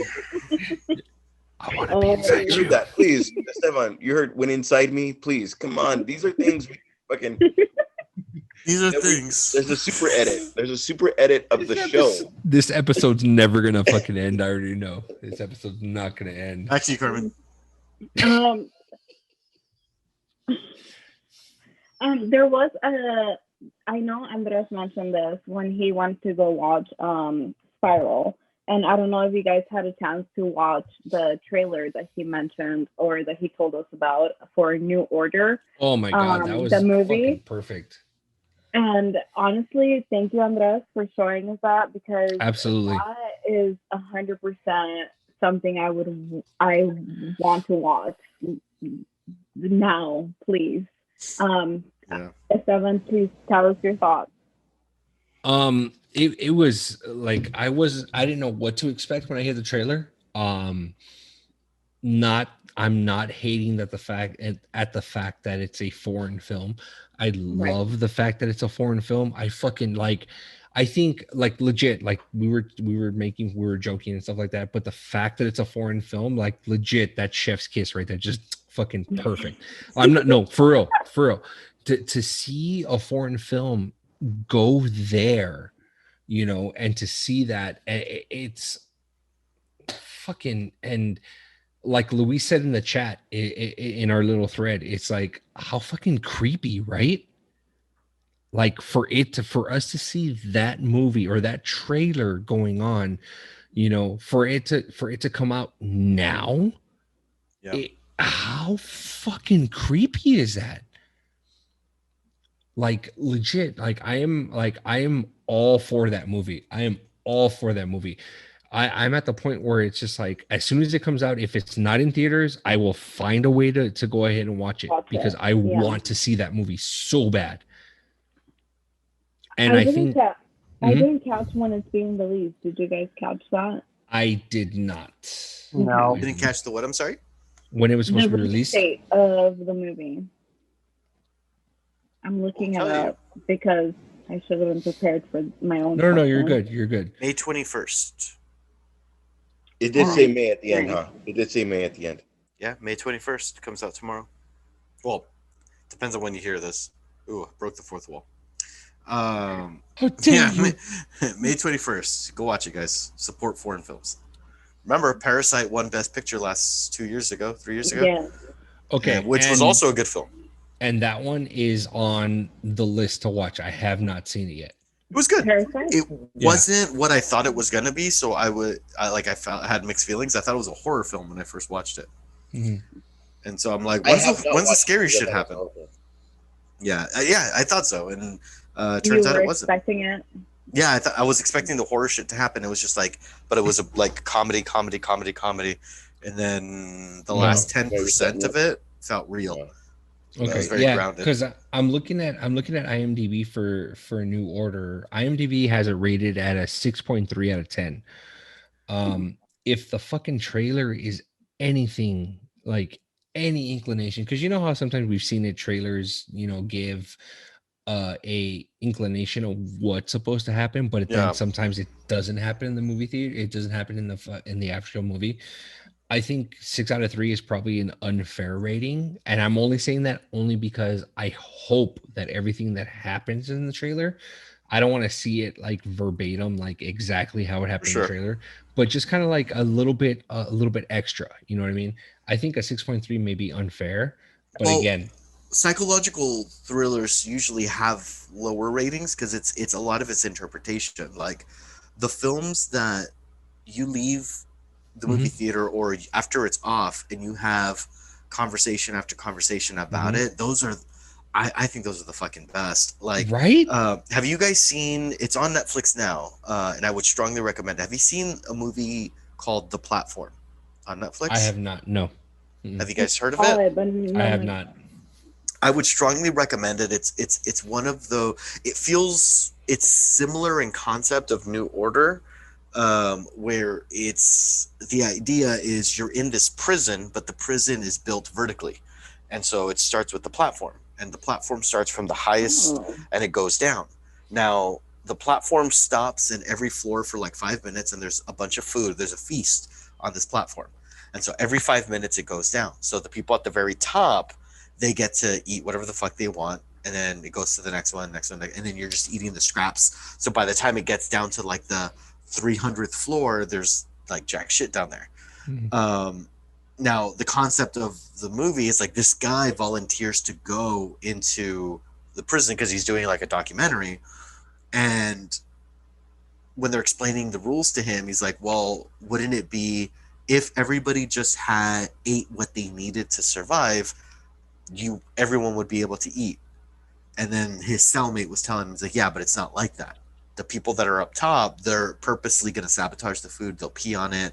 They'll spit on the food because fuck the people below them. Like, and then like when he starts living there, you just start to see how people start acting like animals. And it's a very interesting, like psychological type of film of like, you're seeing his progression of where he first started as like an art student of like, no, we need to work together. And he's like trying to communicate with his cellmates. And then like fast forward to like 30 days later and how it's like changing him and shit.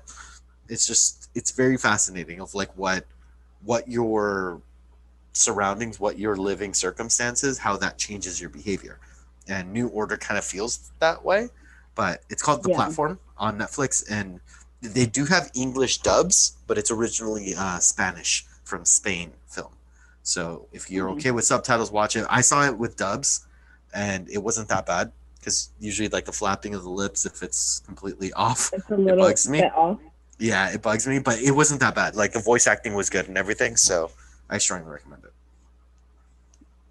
You know what? I don't mind dubbed movies. Although sometimes, like you said, the mouth moving at a different rate than what it throws you off a little bit. But then it's fine. And I do like foreign movies. I don't know why. I don't want to say that they're better quality, because it's not. There are definitely like movies that are good quality, but there's something different about them. There's a little bit more to them than what we get with an American film. I don't know. Maybe that's just my take on it. Like, my perfect example for that would be The Girl with the Dragon Tattoo. The Swedish version of those movies is amazing. If you guys haven't seen it, I would recommend watching it, because it is 1,000 times better than the American version. Wow. And I refuse to watch the American version because I watched the Swedish films, and I just don't think that it could compare, even on the previews. Did you watch it? I saw the Swedish one. The American one with Daniel Craig in there, no, I'm sorry. That's why I'm glad that they didn't continue the series in as an American version. The Girl with the Dragon Tattoo, all 3 films that ended up coming out, I'm not kidding, those were masterpieces as a Swedish film. Those were great. Yeah. Chef's kiss applies to those films. 100%. And another one that I feel that is a masterpiece as a foreign film that I think didn't do well, at least I feel that didn't do well as an American version, is Let Me In, the vampire one with Chloe. That was a good movie. I like that one. Okay, then watch the foreign film. That one's called Let the Right One In. That one is great. That one is fucking amazing, dude. There's a lot of things that the Swedish one did that the American one didn't. I didn't watch the American one. I saw the Swedish one. It's right there. I feel the same way that Carmen feels. It's for so good. Yeah, for The Girl with the Dragon Tattoo compared to The Right One In as the foreign film, it's done a lot better than the American, than from what I've heard that the American one does. So I would recommend watching that one. Is that one, the foreign one's called Let the Right One In, the American one's called Let Me In. So if you guys get a chance to watch, I would watch the foreign one over the American one. So with that thought, if anyone has any suggestions on foreign films, please let us know. We are definitely open to watching them, commenting about them. And I think this is it. This has brought us to the end of the podcast. There was a lot of Batman news, because there are different Batmans in the scenarios that we talked about. So please subscribe to our YouTube channel. Follow us on Instagram. Do the things that people ask you to do. Subscribe, hit the do bell, all the things, and do the notifications, whatever. Please, it really does help us out. We are, really proud of what we've done so far, and we just want to keep creating more content. And it just, you guys showing us love totally helps us go get those things done. So please subscribe, and please comment on any foreign films that you guys think we should watch. And if you really want to see the compilation with Ash reacting to those scenes, definitely give a like to this podcast, because we'll make absolutely. That happen. Yeah. But this has been Comix, and we are everywhere. Yes, we are. Have a good night or a good day wherever you are. Goodbye. Good night. Chef's kiss.